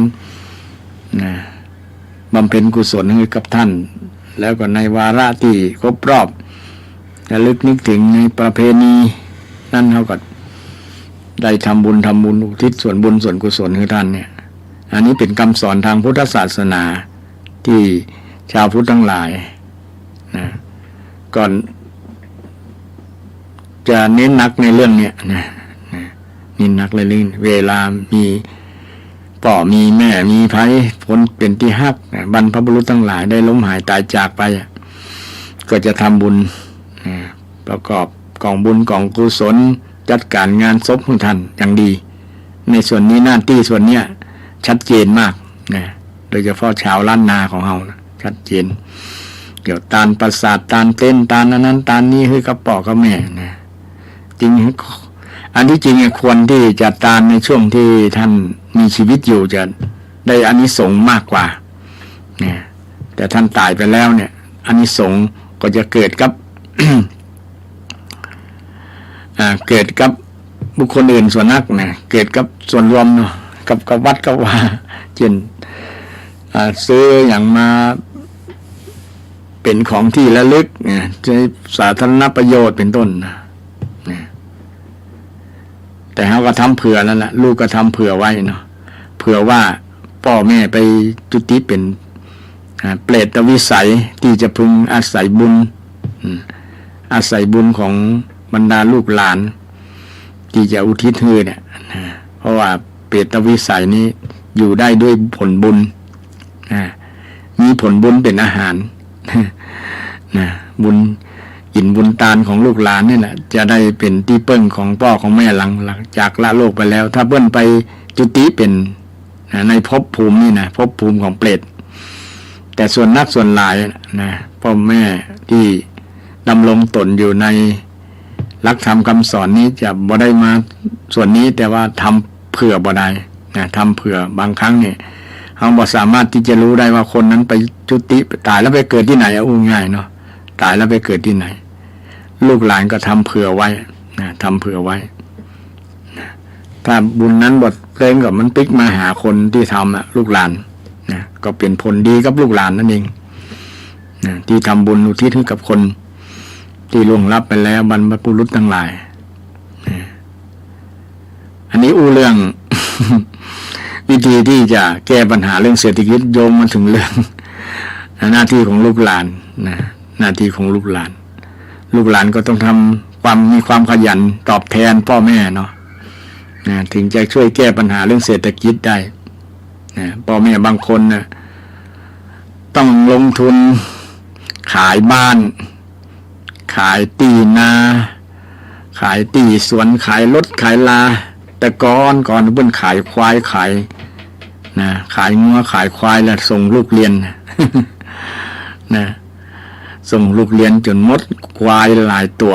งัวหลายตัวนะขายงัวบ่พอยังขายนาตัวนะนาปั้นนั่นก็ขายเพื่อส่งให้ลูกได้เรียนจบปริญญาตรีก็มีนะนี่อย่างก็ขายหมดเพราะว่าเพื่ออนาคตของลูกนะบ่อยากให้ลูกมาติดตุ๊กกับตัวเก่าเหมือนตัวเก่านะคนแต่ก่อนเป็นชาวไร่ชาวนาเนาะปลูกข้าวปลูกนานะทำสวนนะมีความลำบากต่อสู้กับความลำบากตรากตรำหนาวร้อนก็จำเป็นต้องไปทำการทำงานต้องมันเพื่ออนาคตที่ดีของลูกนะเพื่ออนาคตที่ดีของลูกก็ควรนึกถึงส่วนนี้นะหลังสู่ฟ้าหน้าสู่ดินของพ่อแม่นะน้ำหยาดเหงื่อแต่ละหยดนะที่ลดลงสู่พื้นดินนะหลังสู่ฟ้าหน้าสู่ดิน นี่ เป็นความลำบากนะแต่ด้วยความเต็มอกเต็มใจของพ่อแม่เพื่ออนาคตของลูกเนี่ยก็มาจากความขยันของพ่อของแม่เนี่ยฉะนั้น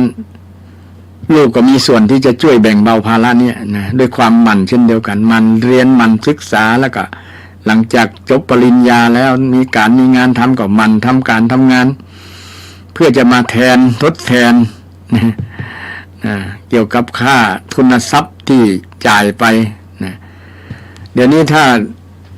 พ่อแม่คนไหนได้จดบันทึกไว้เนี่ยกว่าลูกจะจบปริญญาตรีเสี่ยงเป็นล้านนะเนาะรัฐาจะมาสอบถามหลายๆคนลูกหลานโอ้กดจะจบปริญญาตรีเนี่ยเสี่ยงเป็นล้านแท้ๆเลยนะละอ่อนน้อยนะอนุบาลเนี่ยเสี่ยงเป็นแสนนะโรงเรียนดีๆต่อปีนะเทอมละ30,000 ปลาย 40,000 ปลายเนี่ยมีโอ้แปลงขนาดนั้นจนประเดี๋ยวแล้วคนบอกกล้ามีลูก มีลูกน้อยคนเกิดน้อยก็เดียวนะจะมีปัญหาละนะคนแก่คนเฒ่าจะนักขึ้นเรื่อยๆนะมันจะขาดช่วง แล้วก็จะเป็นภาระนะถ้าลูกหลานจะต้องมาตอบแทน นะถือว่าเป็นภาระที่ต้องดูแลคนผู้สูงอายุนะดูแลนะที่เป็นพ่อของพ่อเป็นแม่ของแม่ ทั้งที่ท่านยังมีชีวิตอยู่นะยังดำรงอยู่ก็ต้องดูแลนอกจากพ่อแม่แล้วก็จะต้องดูแลดูแลมอนครับบางคนยิ่งตระกูลไหนที่มีอายุยืนก็จะมีผู้สูงอายุนักขึ้นหลายรุ่นทีเดียวนะมอน พ่อแม่เนี่ยลูกหลานก็ต้องจำยอมภาระที่จะต้องเลี้ยงดูต้องเลี้ยงดูฉะนั้นคนยุคใหม่เนี่ยหันความบ่สะดวก ก็เลยบ่อยากมีลูกมารับภาระนี้ประมาณนั้นนะก็ได้เก็บทำงานขยันหมั่นเพียรหาเงินทองแต่ส่วนหนึ่งมาจากความท้อใจที่จะส่งลูกเรียน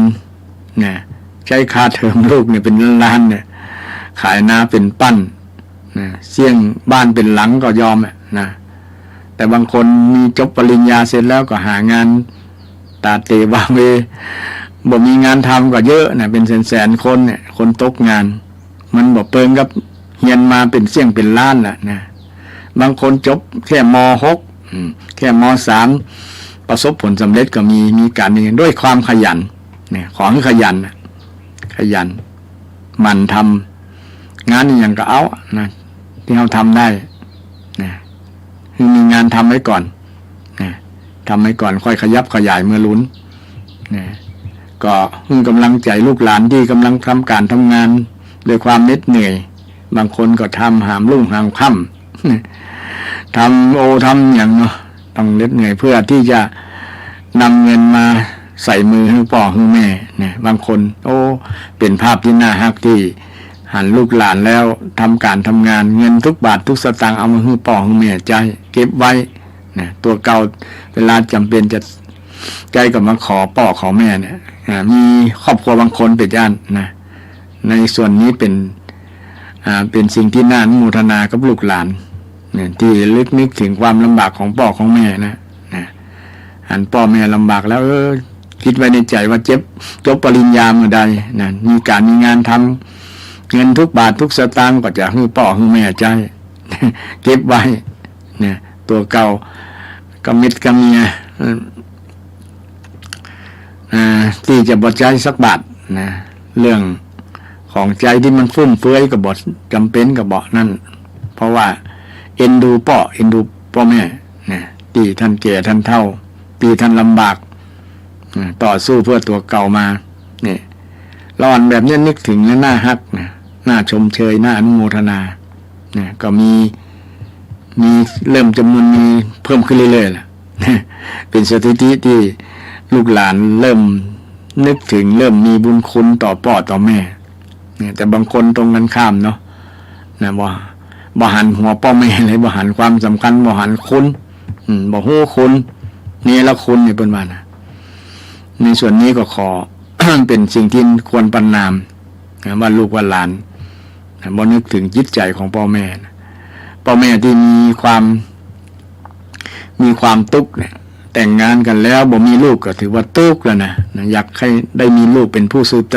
ระกูลนะบ่มีไผมาเกิดสักคนนะทั้งที่บ่ได้เป็นหมันแต่พ่อแต่แม่ก็มีความต้องการอยากจะให้มาสืบวงตระกูลมีลูกมีหลานนะเป็นผู้สืบวงตระกูลแต่ก็บ่มีอันนี้ก็เสียใจอันแรกแล้วนะคือ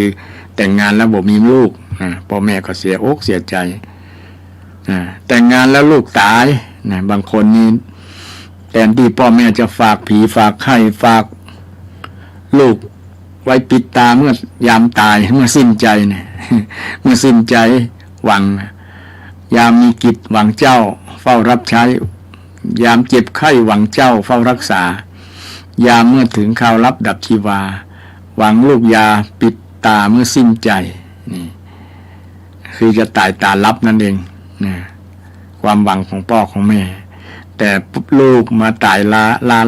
ลาจากพ่อจากแม่ไปก่อนเนี่ยตายด้วยอุบัติเหตุตายด้วยโรคด้วยภัยอย่างต่างๆก็เริ่มมีนักมีหลายแล้วนะมันคือเป็นเรื่องอนิจจังความบ่แน่เนาะนะพ่อแม่นะได้ไปส่งสการต้านคาบลูกแทนที่จะลูกเนี่ยจะส่งสการต้านคาบพ่อแม่ พ่อแม่ก็เสียอกเสียใจนะสิ้นหวังหมดหวังละเหลือก็2 ตายายนะลูกมาตายละไปหมดนะก็เสียใจและเสียใจข้อที่3นี่เสียใจนักคือมีลูกแต่งงานแล้วก็มีลูกแต่ลูกเป็นคนเลวเป็นคนเนรคุณบ่ฮู้คุณพ่อฮู้คุณแม่นะอันนี้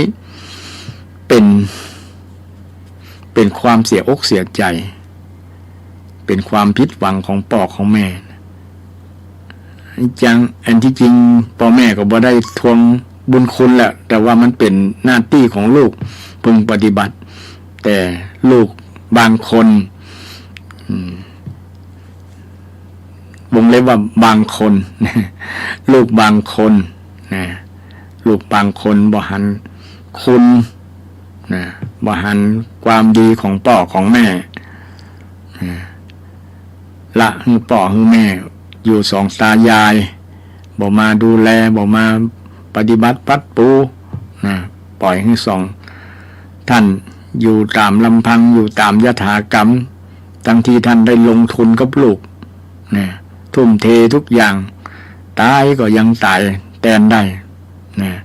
พิษก็บอกว่าตายแทนก็ได้นะโดยเฉพาะแม่เนาะนะอุ้มบ่นักนะเหนื่อยก็บ่พักฮักก็บ่ลวงบ่หลอกลวงว่าความฮักของพ่อของแม่เนี่ย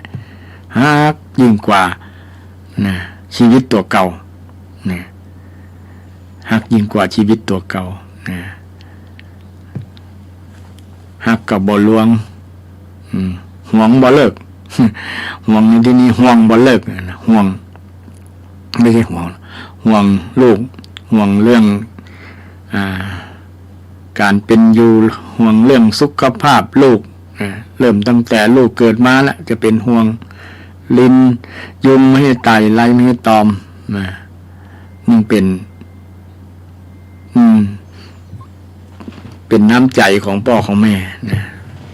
เป็นสิ่งที่พ่อแม่มีดูในจิตวิญญาณละนะห่วงนะห่วงเรื่องการเรียนว่าจะเรียนที่ไหนดีนะห่วงเรื่องอันตรายจะไปคบเพื่อนคบพูงนะจะเป็นปลอดภัยก่อนนะลูกมาบ้านปิ๊กมาบ้านถึงจะรับลงบางคนไปเรียนกับปิ๊กมาดึกนะปิ๊กมา4-5 ทุ่มนะไปเรียนพิเศษเป็นต้นเนาะกว่าจะปิ๊กบ้านมาหรือว่าไปอย่างกับเปื้อนนะถ้าบ่หันหน้าลูกปิ๊กมาเนี่ยจะบ่นอนจะบ่รับถึงนอนแล้วบ่รับนะเป็นห่วงลูกยิ่งกว่าไหนเหมือนแก้วตาดวงใจนั่นนะเหมือนแก้นตาเนี่ยห่วงเหมือนแก้นตาเนาะแก้นตาระมัดระวังแก้วตาดวงใจเหมือนหัวใจห่วงลูกจบปริญญาแล้วก็ยังห่วงอยู่ห่วงว่าวิตกกังวลว่าจะมีงานสอบติดการที่งานที่ไหนน้อนะจะได้ทำงานได้การที่ไหนทำน้อนะเรียนจบมาแล้วก็ยังเป็นห่วงนะห่วงเรื่องอนาคตห่วงเรื่องคู่ครองนะว่าจะมี คู่ครองมีไผเป็นลูกเขยลูกสะใภ้ จะดีก่อนะจะเปิงจะเข้ากันได้ก่อจะอยู่กันรอดก็ห่วงนะห่วงเรื่องคู่ครองของลูกนะห่วงไปหมดนะพ่อแม่ห่วงเรื่องการเรื่องงานจะได้ทำการทำงานนะห่วงเรื่องอนาคตนะห่วงเรื่องลูกเรื่องหลานห่วงหมดนะห่วงจนนาทีสุดท้ายของพ่อของแม่นะพ่อแม่บางคนนี่มีลูกหลายคนนะช่วงอยู่ในโรงยาในชราวัยในวัยชรานะก็ตามอายุสังขารนะทั้งที่ตาก็ฝ้าฟางนะพอบ่ค่อยหันแล้วว่าเป็นภัยนะแต่ก็ยังจำลูกได้อยู่นะรอให้ลูกมาคบหน้าพบตานะพ่อแม่ก็สบายใจนะหมดห่วงว่าลูกอยู่พร้อมกันหน้าแล้วพ่อแม่จะลาแล้วเน้อประมาณนั้นนะลาแล้วเน้อ เนี่ยเป็นห่วงจนนาทีสุดท้ายของพ่อของแม่นี่ความเป็นผู้มีจิตวิญญาณของความเป็นพ่อเป็นแม่นั่นนะห่วงลูกห่วงหลานห่วงบ่เลิกเบิกบ่คิดนี่เบิกบ่คิดลูกเบิกตั้งแต่ตั้งแต่อยู่ในท้องมันเบิกมาแล้วนะเบิกกะอันนั้นกะอันนี้นะต้องมาบำรุงดูแลต้องเสี่ยงสตังค์นะตั้งแต่แม่ตั้งครรภ์ตั้งท้องแล้วเนาะเสี่ยงสตังค์นะอันนี้ถือว่าลูกเบิกนั่นนะ เสี่ยงกับลูกนะถือว่าลูกหลานได้เบิกก่อนออกเบิกก่อนคลอด นะคลอดมาแล้วก็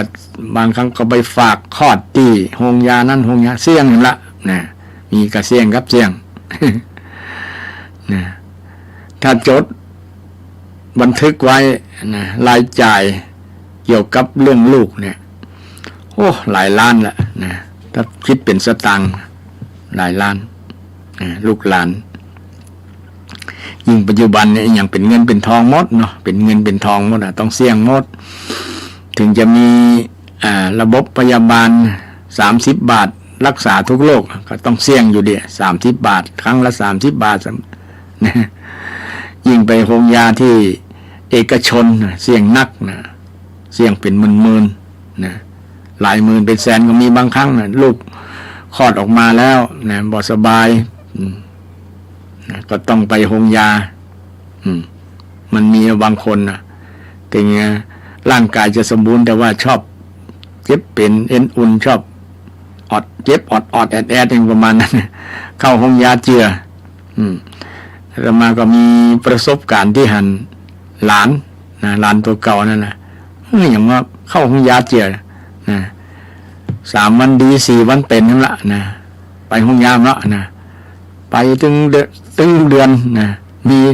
หลายปีเป็นนะ10 ปีว่ะ10 กว่าปีมันนะแต่ช่วงที่เติบใหญ่มาแล้วบอกเข้าสักเตือเลยก็แปลกเนี่ยถ้าคิดเป็นสตางค์เนี่ยโอ้เสี่ยงนักเสี่ยงนักลูกหลานก็นึกถึงในส่วนนี้ของพ่อแม่แต่ว่าท่านบ่ได้จมเราได้ทวงบุญคุณนะเบิกไม่คิดเนี่ยบอกคิดแต่ระบบธนาคารมันมีดอกเบี้ยนะถือว่าลูกหลานได้เอาเงินไปฝากแล้วก็ต้องมีดอกเบี้ยเนาะเอาไปกู้ก็ต้องมีดอกเบี้ยเนี่ยดอกเบี้ยที่ต้องจ่ายชดเชยที่ยืมไปที่จ่ายไปเนี่ยต้องมีดอกเบี้ยเพิ่มเนี่ยแต่พ่อแม่บ่เคยคิดทั้งต้นทั้งเงินต้นทั้งดอกเลยนะบ่คิดสักบาทบ่เคยทวงแต่ลูกนี่จะทวงพ่อแม่นะวันให้พ่อแม่ให้แม่ยืมวันนั้นล้อ5,000ให้พ่อยืมวันนั้นล้อ3,000มันใจลูกสักเตื้อก็ยังมีลูกที่ทวงทวงหนี้ทวงนี่ที่พ่อแม่ยืมจริงน่าจะคิดว่าพ่อแม่เนี่ยจ่ายนักกว่าหลายเท่าแค่พ่อแม่ยืมมาใจก่อนเป็นเรื่องเป็นราวล่ะนะหน้าบึ้งหน้างอล่ะหน้าบึ้งหน้างอแต่ที่ว่าโอ้แม่บ่เอาแล้วเนอะตอบแทนบุญคุณพ่อแม่ที่เลี้ยงดูมานะบ่เอาละนะแล้วลูกจะแหมล้อนะตลอดนะจนลมหายใจสุดท้ายพุ่นละเนี่ยก็เป็นสิ่งที่น่าจะงามสำหรับลูกหลานถึงจะมีน้อยก็น้อยมีนักก็ตามนั่นน่ะตามที่เขาทำได้นะมีเงินเดือนตะอีก็แบ่งชั้นบรรส่วนนะเดือนละ100 200ก็ยังดีหรอนะเดือนละ100 200ก็ยังดีบ่มีเลยก็เอากำอู้กำจานี่แหละให้ท่านนะได้เข้าใจบางคนก็ต้องมีค่าใช้จ่ายในครอบครัวเนาะจะแบ่งปันมาตั้งป่อตั้งแม่หรือก็โอ้อีทประมาณนั้นนะท่านก็เข้าใจอยู่บางคนแต่เป็นกำอู้ที่ท่านได้เข้าใจว่าเรามีภาระหน้าที่ต้องดูนะท่านก็คงบ่ทวงบ่อย่างท่านก็คงบอกว่ามีแต่จะให้กำลังใจมีแต่ให้กำลังใจลูกหลานโอ้ต่อสู้ไปเน้อลูกหลานนะเพราะว่ายุคปัจจุบันนี้ค่าใช้จ่ายมันสูงนะพ่อแม่ก็บ่เดือดร้อนแต่ว่าล็อกนะอยู่ได้นะก็คือกส่วนนักก็มีแต่เนี่ยมีให้กำลังใจลูกตลอดบ่เคยทวงเมื่อใดมึงจะให้คืนนะมึงยืมนี่เฮายืมนี่ป้อนี่แม่เป็นหลายเป็นแสนเป็นล้านเน้อนะเมื่อใดจะให้คืนบ่เคยว่าสักเตื้อพ่อแม่นะบ่เคยว่าเป็นหนี้บุญคุณตายแทนได้นะพ่อแม่บางคนตายแทนลูกหลานบางลูกหลานบางคนลงตัวทะลำตัว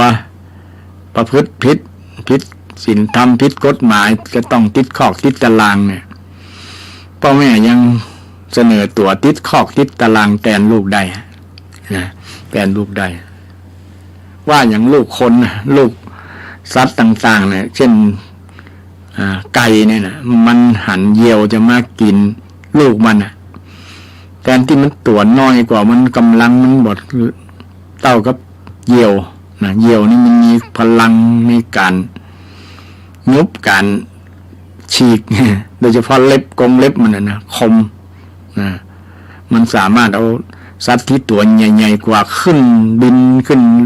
บนฟ้าได้แต่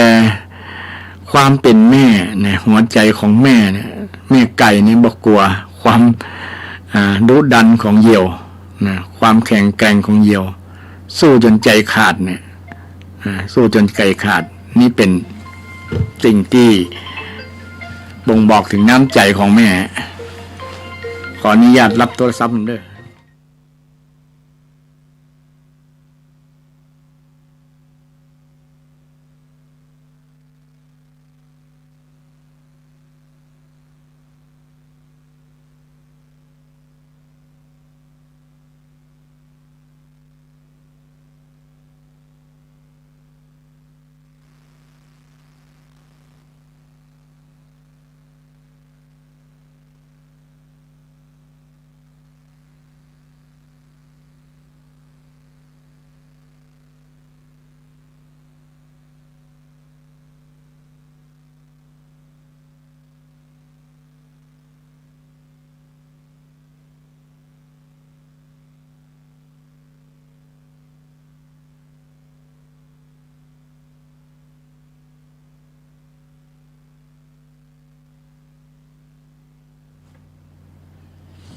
ก็ขอสมาภัยที่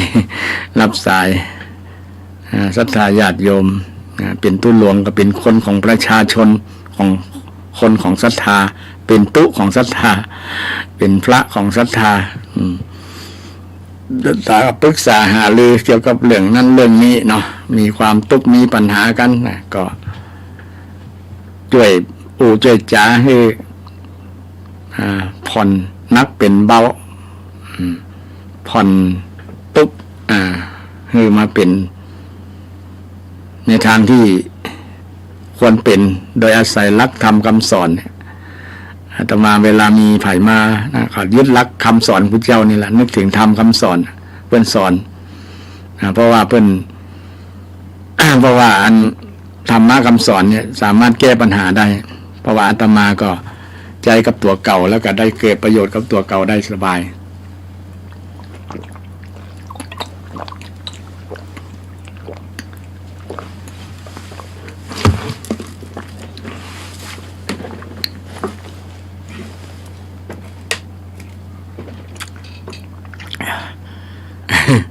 ก็ขอสมาไปจิบน้ำเห็นคอยแห้งอันนี้เรื่องหน้าที่ของลูก5ประการเกี่ยวกับโยงมาจากเรื่องความขยันแก้วิธีปัญหาเรื่องเศรษฐกิจเนี่ยทั้งคนที่เป็นพ่อแม่และเป็นลูกเนี่ยก็ช่วยกันเรื่องเศรษฐกิจได้นะคนถ้าเอารู้จักวิธีที่จะแก้มันก็จะเป็นประโยชน์นะต่างคนต่างช่วยกันพ่อแม่ก็เป็นรักแล้วลูกก็ช่วยพ่อแม่นะโดยเฉพาะทำหน้าที่ว่าช่วยแบ่งเบาภาระหน้าที่เนี่ยนึกถึงในส่วนที่พ่อแม่ได้ลงทุนไปให้ลูก ได้เสี่ยงสตางค์ไปหลายลูกหลานก็ควรที่จะนึกถึงส่วนนั้นก็ด้วยการมันขยันทำการทำงานเพื่อที่จะมาแบ่งเบาชำระหนี้สินที่พ่อแม่เคยลงทุนให้กับลูกนะบางคนก็มี มีหนี้สินทางรัฐบาลเพิ่นว่าเงินกยศกู้เรื่องการศึกษาเนาะยังบ่ได้ใช้ได้อย่างก็มีนักมีหลายละนะเถอะคงจะคิดว่ารัฐบาลให้ฟรีให้ยืมฟรีนี่ก็ แต่เมื่อได้ทำการทำงานแล้วก็ค่อยทยอยจ่ายไปนะมีการมีงานแล้วเป็นก็บ่ได้เฮงแต่ว่า แต่บางคนไปเบี้ยวเบิ้นนะเพราะว่าจะเป็นนิสัยที่บ่ดี เพราะว่าเขาเป็นหนี้แล้วนะก็ต้องมีความขยันที่จะผ่อนหนี้ นะชำระหนี้ให้ได้หมดได้เสี่ยงเมื่อหนี้มันสินมันเสี่ยงแล้วมันก็เป็นอิสระนะเป็นไทยละนะเป็นอิสระสามารถที่จะตั้งรักตั้งฐานตั้งฐานะได้นะฉะนั้นไอ้นี่เนี่ยศีลจึงเป็นเรื่องสำคัญอินาทานังทุกขังโลเกพุทธเจ้าได้ตรัสความเป็นหนี้เป็นทุกข์ในโลกนะอินาทานังทุกขังโลเกความเป็นหนี้สินเป็นทุกข์ในโลกนะฉะนั้นการใช้ชีวิตของคนเราก็บ่ควรเป็นสร้างหนี้ให้เกิดมีหนี้เก่าอยู่แล้วก็บ่ควรเพิ่มมาเห็นนะควรที่จะชำระหนี้เก่าให้เสี่ยงก่อนเนาะเสี่ยงก่อนก็ค่อยผ่อนไปก็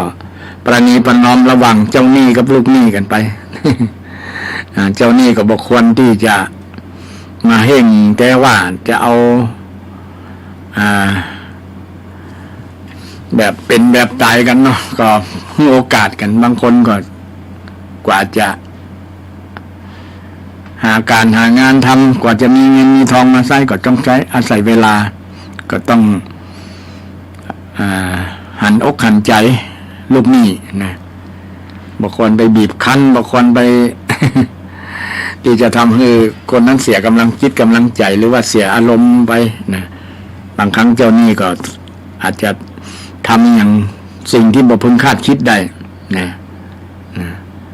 หรือว่าเจ้าหนี้อาจจะทำสิ่งที่บ่คาดคิดนะเช่นไปจัดการโดยทำร้ายร่างกายตลอดถึงฆ่ากันก็มีเนาะเกี่ยวกับเรื่องหนี้เรื่องสินนะบางคนก็มันต้นทุนมันต่ำว่าแล้วเนาะต้นทุนเรื่องบ่มีต้นทุนเรื่องเงินเรื่องทองนะต้องเอามาลงทุนมาประกอบอาชีพเนี่ยต้อง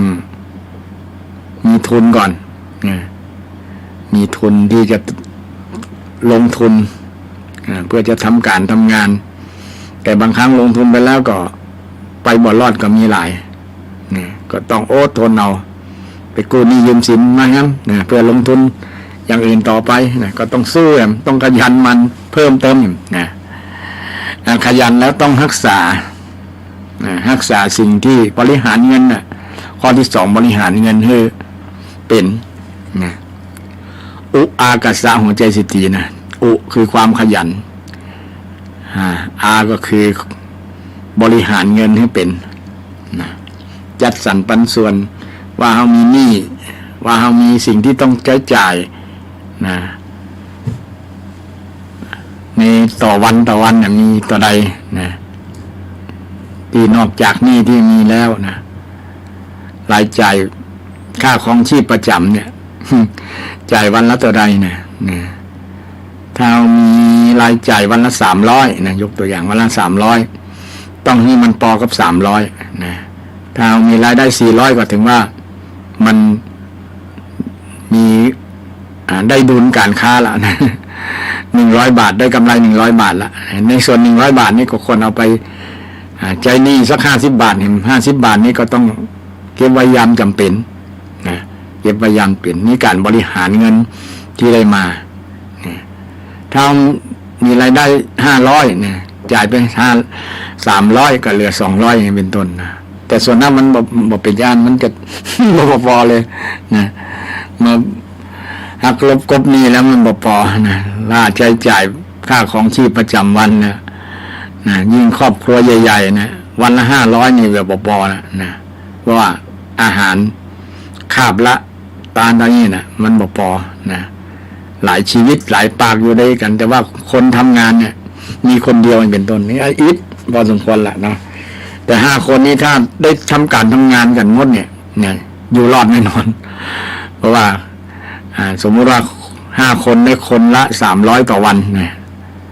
แต่มันความเป็นจริงมันแย่นะมันก็จะมีสักคนที่จะทำการทำงานอยู่บ้านนะหรือว่าเป็นคนแก่คนเฒ่าที่ไปทำการทำงานมาได้นะพ่อแม่เนี่ยก็มีสัก2 คนไปทำงานนะในวันละ300ก็2 คนก็600เนี่ย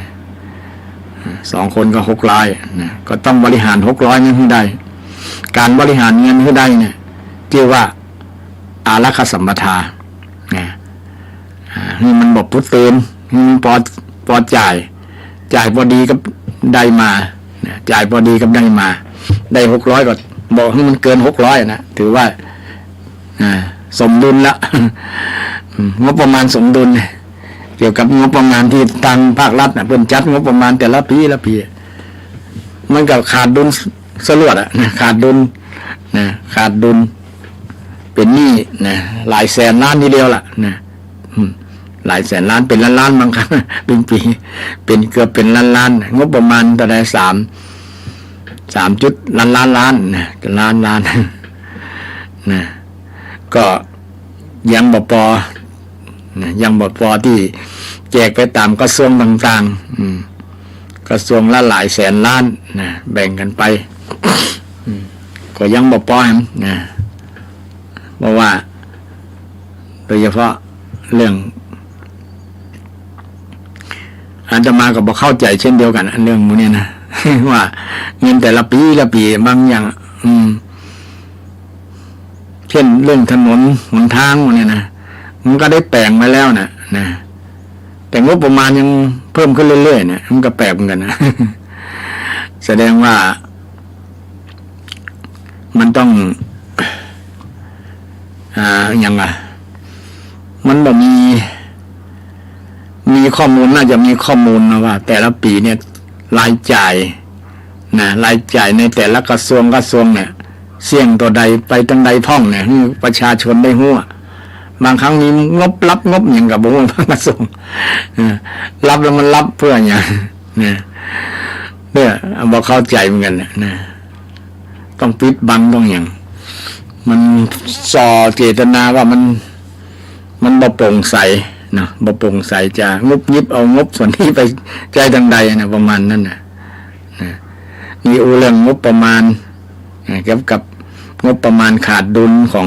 ทางภาครัฐทำให้ประชาชนเป็นหนี้โดยโมโหตัวอย่างอาตมาคนนี่ก็เป็นหนี้เหมือนกันเพราะว่านี่ครัวเรือนนี่เนี่ยที่หารกันแล้วนะ60 กว่าล้านคนเนี่ยกี่แสนครัวเรือนเนี่ยเป็นแสนครัวเรือนเนาะที่เป็นหนี้แล้วเนี่ยหลายแสนทีเดียวเป็นหนี้ครัวเรือนซึ่งเป็นหนี้โดยบางครั้งโดยโมโหตัวมาจากการบริหารเงินการบริหารเงินในทางพุทธศาสนาเรียกว่าอารักขสัมปทาถึงพร้อมด้วยการรักษาแล้วก็มาบริหารคือมันมีส่วนเหลือตัวมีส่วนเหลือตัวคือได้ดุลโดยได้ดุลการค้าแต่เดี๋ยวนี้ภาคประชาชนภาคอย่างก็ส่วนนักจะขาดดุลกันทำให้ใช้ชีวิตแบบขาดทุนขาดทุน ขาดทุน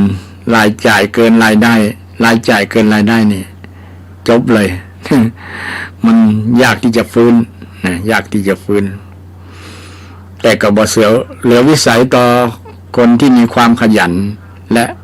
ยึดหลักธรรมคำสอนก็มีธรรมะหลายๆข้อหลายๆอย่างที่สนับสนุนให้ได้พ้นจากปัญหาโดยเฉพาะปัญหาเรื่องเศรษฐกิจเนี่ยก็ต้องแก้เรื่องหนี้นี่แหละแก้เรื่องการบริหารเงินเนี่ยสำคัญก่อนบริหารเงินแก้ที่ตัวเฮานี่แหละ แก้ที่ตัวเฮาบอกให้เป็นหนี้เป็นสินเนาะเป็นหนี้เป็นสินการเป็นหนี้เป็นสินเนี่ยมันจะทำให้เป็นปัญหาบางครั้งก็เป็นบุคคลล้มละลายก็มีหรอล้มละลายเลยเป็นหนี้เป็นสินนักถูกศาลฟ้องเป็นบุคคลล้มละลายจะเป็นหนี้คือกู้หนี้ไปแล้วบ่มีปัญญาใช้หนี้เพิ่นนะเลยฟ้องให้บุคคลล้มละลายล้มละลายก็ถือว่าจบละนะไปดำเนินชีวิตได้แบบบุคคลล้มละลายไปบ่รอด ไปบ่รอดแล้วก็มีแนวโน้มหลายบุคคลทีเดียวนะทั้งนี้ทั้งนั้นก็อยากจะแก้ปัญหาก็ต้องนำหลักธรรมคำสอนโดยเฉพาะหลักธรรมคำสอนที่พระพุทธเจ้าได้สอนที่ในหลวงร.9เพิ่นเอามาจากธรรมคำสอนแบบเศรษฐกิจพอเพียงเนี่ยบ างคนเข้าใจว่าเศรษฐกิจพอเพียงเป็นเศรษฐกิจอันอย่างแบบสันโดษอยู่แบบบกระตือรือร้นอย่างประมาณนั้นเนี่ยถ้าเข้าใจแบบนี้เข้าใจผิดเนี่ยพอเพียงก็คือพออย่างที่อธิบายตะกี้นะพอกับรายรับของเราได้เท่าใดรายจ่ายต้องพอดีนะพอดีกันพอดีพอเพียงนี่แหละนะนี่พอเพียงนะมันพอเพียงกับที่เราจะจ่ายก่อนนะพอเพียงรายจ่ายกับรายรับเนี่ยมันพอดีกันเนี่ยมันพอดีกันเนี่ยแต่บางอย่างต้องมาเสริมด้วยเรื่องสันโดษนะมาเสริมด้วยเรื่องสันโดษไม่ใช่มักน้อยนะแต่ว่ายินดีสันตุทิยินดีนะสันตุทินะตุสธาตุในความยินดีสั่งแปลว่าพร้อมกับดียินดีพร้อมยินดีกับนะสั่งพร้อมกับดีสู่ดีงามง่ายนะเป็นอุปสรรคนะสั่งอุปสรรคบาลีไวยากรณ์ศรัทธาบาลีวรรณคำเนาะนะสันโดษสันตุทิเนี่ยสันโดษนะอันเดียวกันนะสันตุทิแปลว่ายินดีพร้อมยินดีด้วยดีเนี่ยยินดีครับยินดีในสิ่งที่ตนมีนะยินดีในสิ่งที่ตนได้ตัวเก่ามีอย่างพ่องมีรูปร่างนะมีกายกับใจเขาก็ยินดีในสิ่งที่เขามีป่อมีแม่มีรูปร่างหน้าตาแบบเนี้ยเขาก็ยินดีละนะถึงบ่รูปบ่หล่อบ่สวยเขาก็ยินดีที่ได้เกิดมาเป็นคนมีสติปัญญามีมือมีสมองกับสองมือมีสติปัญญาเนี่ยก็ควรยินดีภาคภูมิใจนี่แหละสันโดษก็คือความภาคภูมิใจเนี่ยภาคภูมิใจในตัวเก่าก่อนเนาะนะภาคภูมิใจอย่าไปเฮออยากเป็นอย่างเปิ้นมีอย่างเปิ้นเช่นเปิ้นมีรูปร่างมีจมูกมีหูดังโด่งเนี่ยอยากให้เป็นเปิ้นมีหูดังโด่งต้องไปเสริมสัญญกรรมเสี่ยงตังนั่นแหละบางคนเสี่ยงเป็นล้านไปสัญญกรรมตกแต่งหน้าเพื่อให้หนุ่มขึ้นเนี่ยอันนี้ขาดความสันโดษแล้วบ่ยินดีในรูปร่างตัวเก่าเนี่ยมันก็ทำให้เกิดนี่มันก็ศรัทธาเกิดค่าใช้จ่ายสูงแทนที่จะเอาเงินส่วนนี้ไปบริหารในครอบครัวในเรื่องค่าใช้จ่ายอย่างอื่นมาเอาบำเรอร่างกายตัวเก่านะก็ควรยินดีแล้วเขามีชีวิตมีอวัยวะครบทั้ง32ประการเนี่ยควรมีสันโดษสันโดษในร่างกายตัวเก่าที่มียินดีในสิ่งที่มีภรรยามีสามีก็ควรยินดีในภรรยาศรัทธาและสันโดษนะสามีภรรยายินดีต่อกันบางคนไปยินดีกับสามีคนอื่นภรรยาคนอื่นเพราะว่าจะเป็นปัญหาเป็นการหย่าร้างเนี่ยการยินดีเนี่ยฮักกันแต่บางคนนะฮักด้วยความดีงามเนี่ยบนฮักด้วยความรูปร่างรูปสวยรวยหล่อ แต่ฮักด้วยนิสัยที่ไปบางคนก็บ่หล่อว่างามแล้วก็อยู่ด้วยกันถือไม้เท้ายอดทองกับบองยอดเพชรเนี่ยเพราะรักความดีมีสันโดษซึ่งกันและกันบ่นอกจิตนอกใจรักเดียวใจเดียวเนี่ยมีสันโดษนะเป็นคุณธรรมที่ทำให้ส่งเสริมเรื่องเศรษฐกิจโดยเรื่องปัญหาเรื่องค่าใช้จ่ายเนี่ยถ้าคนบ่สันโดษมีเมียน้อยเนี่ยก็ต้องได้จ่ายค่าเมียน้อยนะเมียน้อยก็ต้องเนี่ยเอาซื้อบ้านให้กำเนิดซื้อรถใหม่ให้กันเนี่ยเสี่ยงไปแล้วนะคนที่มีมากเรื่อง เมียมันนี้ก็ต้องได้เสี่ยงนั่นแหละนะเป็นปัญหาเรื่องเงินเรื่องทองนั่นแหละนะแต่ที่จะเอาเงินส่วนนั้นมาบริหารในครอบครัวนะบางครั้งก็ปิดบังเมียตัวเก่าอยู่นะไปรักมีเมียน้อยมีเมียเก็บนะมีกิ๊กมีกักอย่างประมาณนั้นนะมันบ่สันโดษนะบ่สันโดษทำให้ชีวิตมีปัญหามีความทุกข์นะมีความทุกข์นะมีความทุกข์นะมีบ้านหลังบ่งามแต่ว่าให้สะอาดก็พอละเพราะว่าเราบ่มีศักยภาพต้องที่จะมีเงินมีทองเป็นล้านแต่งบ้านใหม่ก็ ต้องรอจากผลความขยันของเรานะทำการทำมันแล้วก็เก็บสตางค์ส่วนที่เราได้บริหารเงินในส่วนที่เหลือนะเช่นเก็บวันละ100ละ200กันนะที่ส่วนที่เหลือเก็บหลายๆปีมันก็คงได้พอที่จะแปลงบ้านแปลงจองบ่ต้องใจฮ้อนใจฟังเพราะมันจะเป็นหนี้นะเป็นหนี้แต่เดี๋ยวนี้รัฐบาลก็พยายามเนี่ยจะหาที่อยู่ที่อาศัยแปลงบ้านให้คนเป็นของบ้านเพื่อคนไทยเนี่ยบ้านเพื่อคนไทยราคาพอประมาณบ่แปลงแต่ว่าพอให้คนมีที่อยู่ที่อาศัยได้เป็นของตัวเก่าเวลาจะมีปัจจัย4นะก็คือสันโดษในปัจจัย4มีบ้านมีที่อยู่อาศัยนะถึงบ้านจะบ่งามแต่ของสะอาดก็พอละนะอยู่ครอบครัวอบอุ่นพ่อแม่สามีภรรยาเข้าใจกันมีธรรมะมีสันโดษต่อกันนี่ก็มีความสุขแล้วเนี่ยบ่ต้องไปฟังใจด่วนรีบเนี่ยทั้งที่กำลังทรัพย์ของเราบ่พอนะต้องรอให้มันพอก่อนรอได้ใจเย็นรอได้เนี่ยมันก็จะมาเกิดปัญหาเรื่องหนี้เรื่องสินแก้ปัญหาเรื่องหนี้เรื่องสินถ้าว่าเป็นหนี้เป็นสินเนี่ยถือเขาเป็นเศรษฐีได้นะศรัทธาเศรษฐีบางคนเป็นหนี้เป็นสินมากกว่ารายได้นะรายจ่ายที่เป็นหนี้นะเอามาหักกบลบหนี้นะแต่เขามีใจกล้านะเขามีความขยันนะอันนั้นก็ว่าเขามีความสามารถการลงทุนแต่ก็เสี่ยงต่อการที่จะไปบ่รอดนะ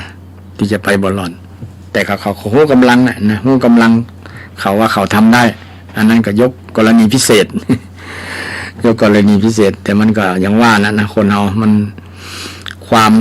อยากเนี่ยมันไม่ปราณีใครเนี่ยความอยากได้อยากมีอยากเป็นเนี่ยโดยที่บ่นึกถึงกำลังสติปัญญาความรู้ความสามารถความเป็นไปได้ที่จะเกิดขึ้นนะ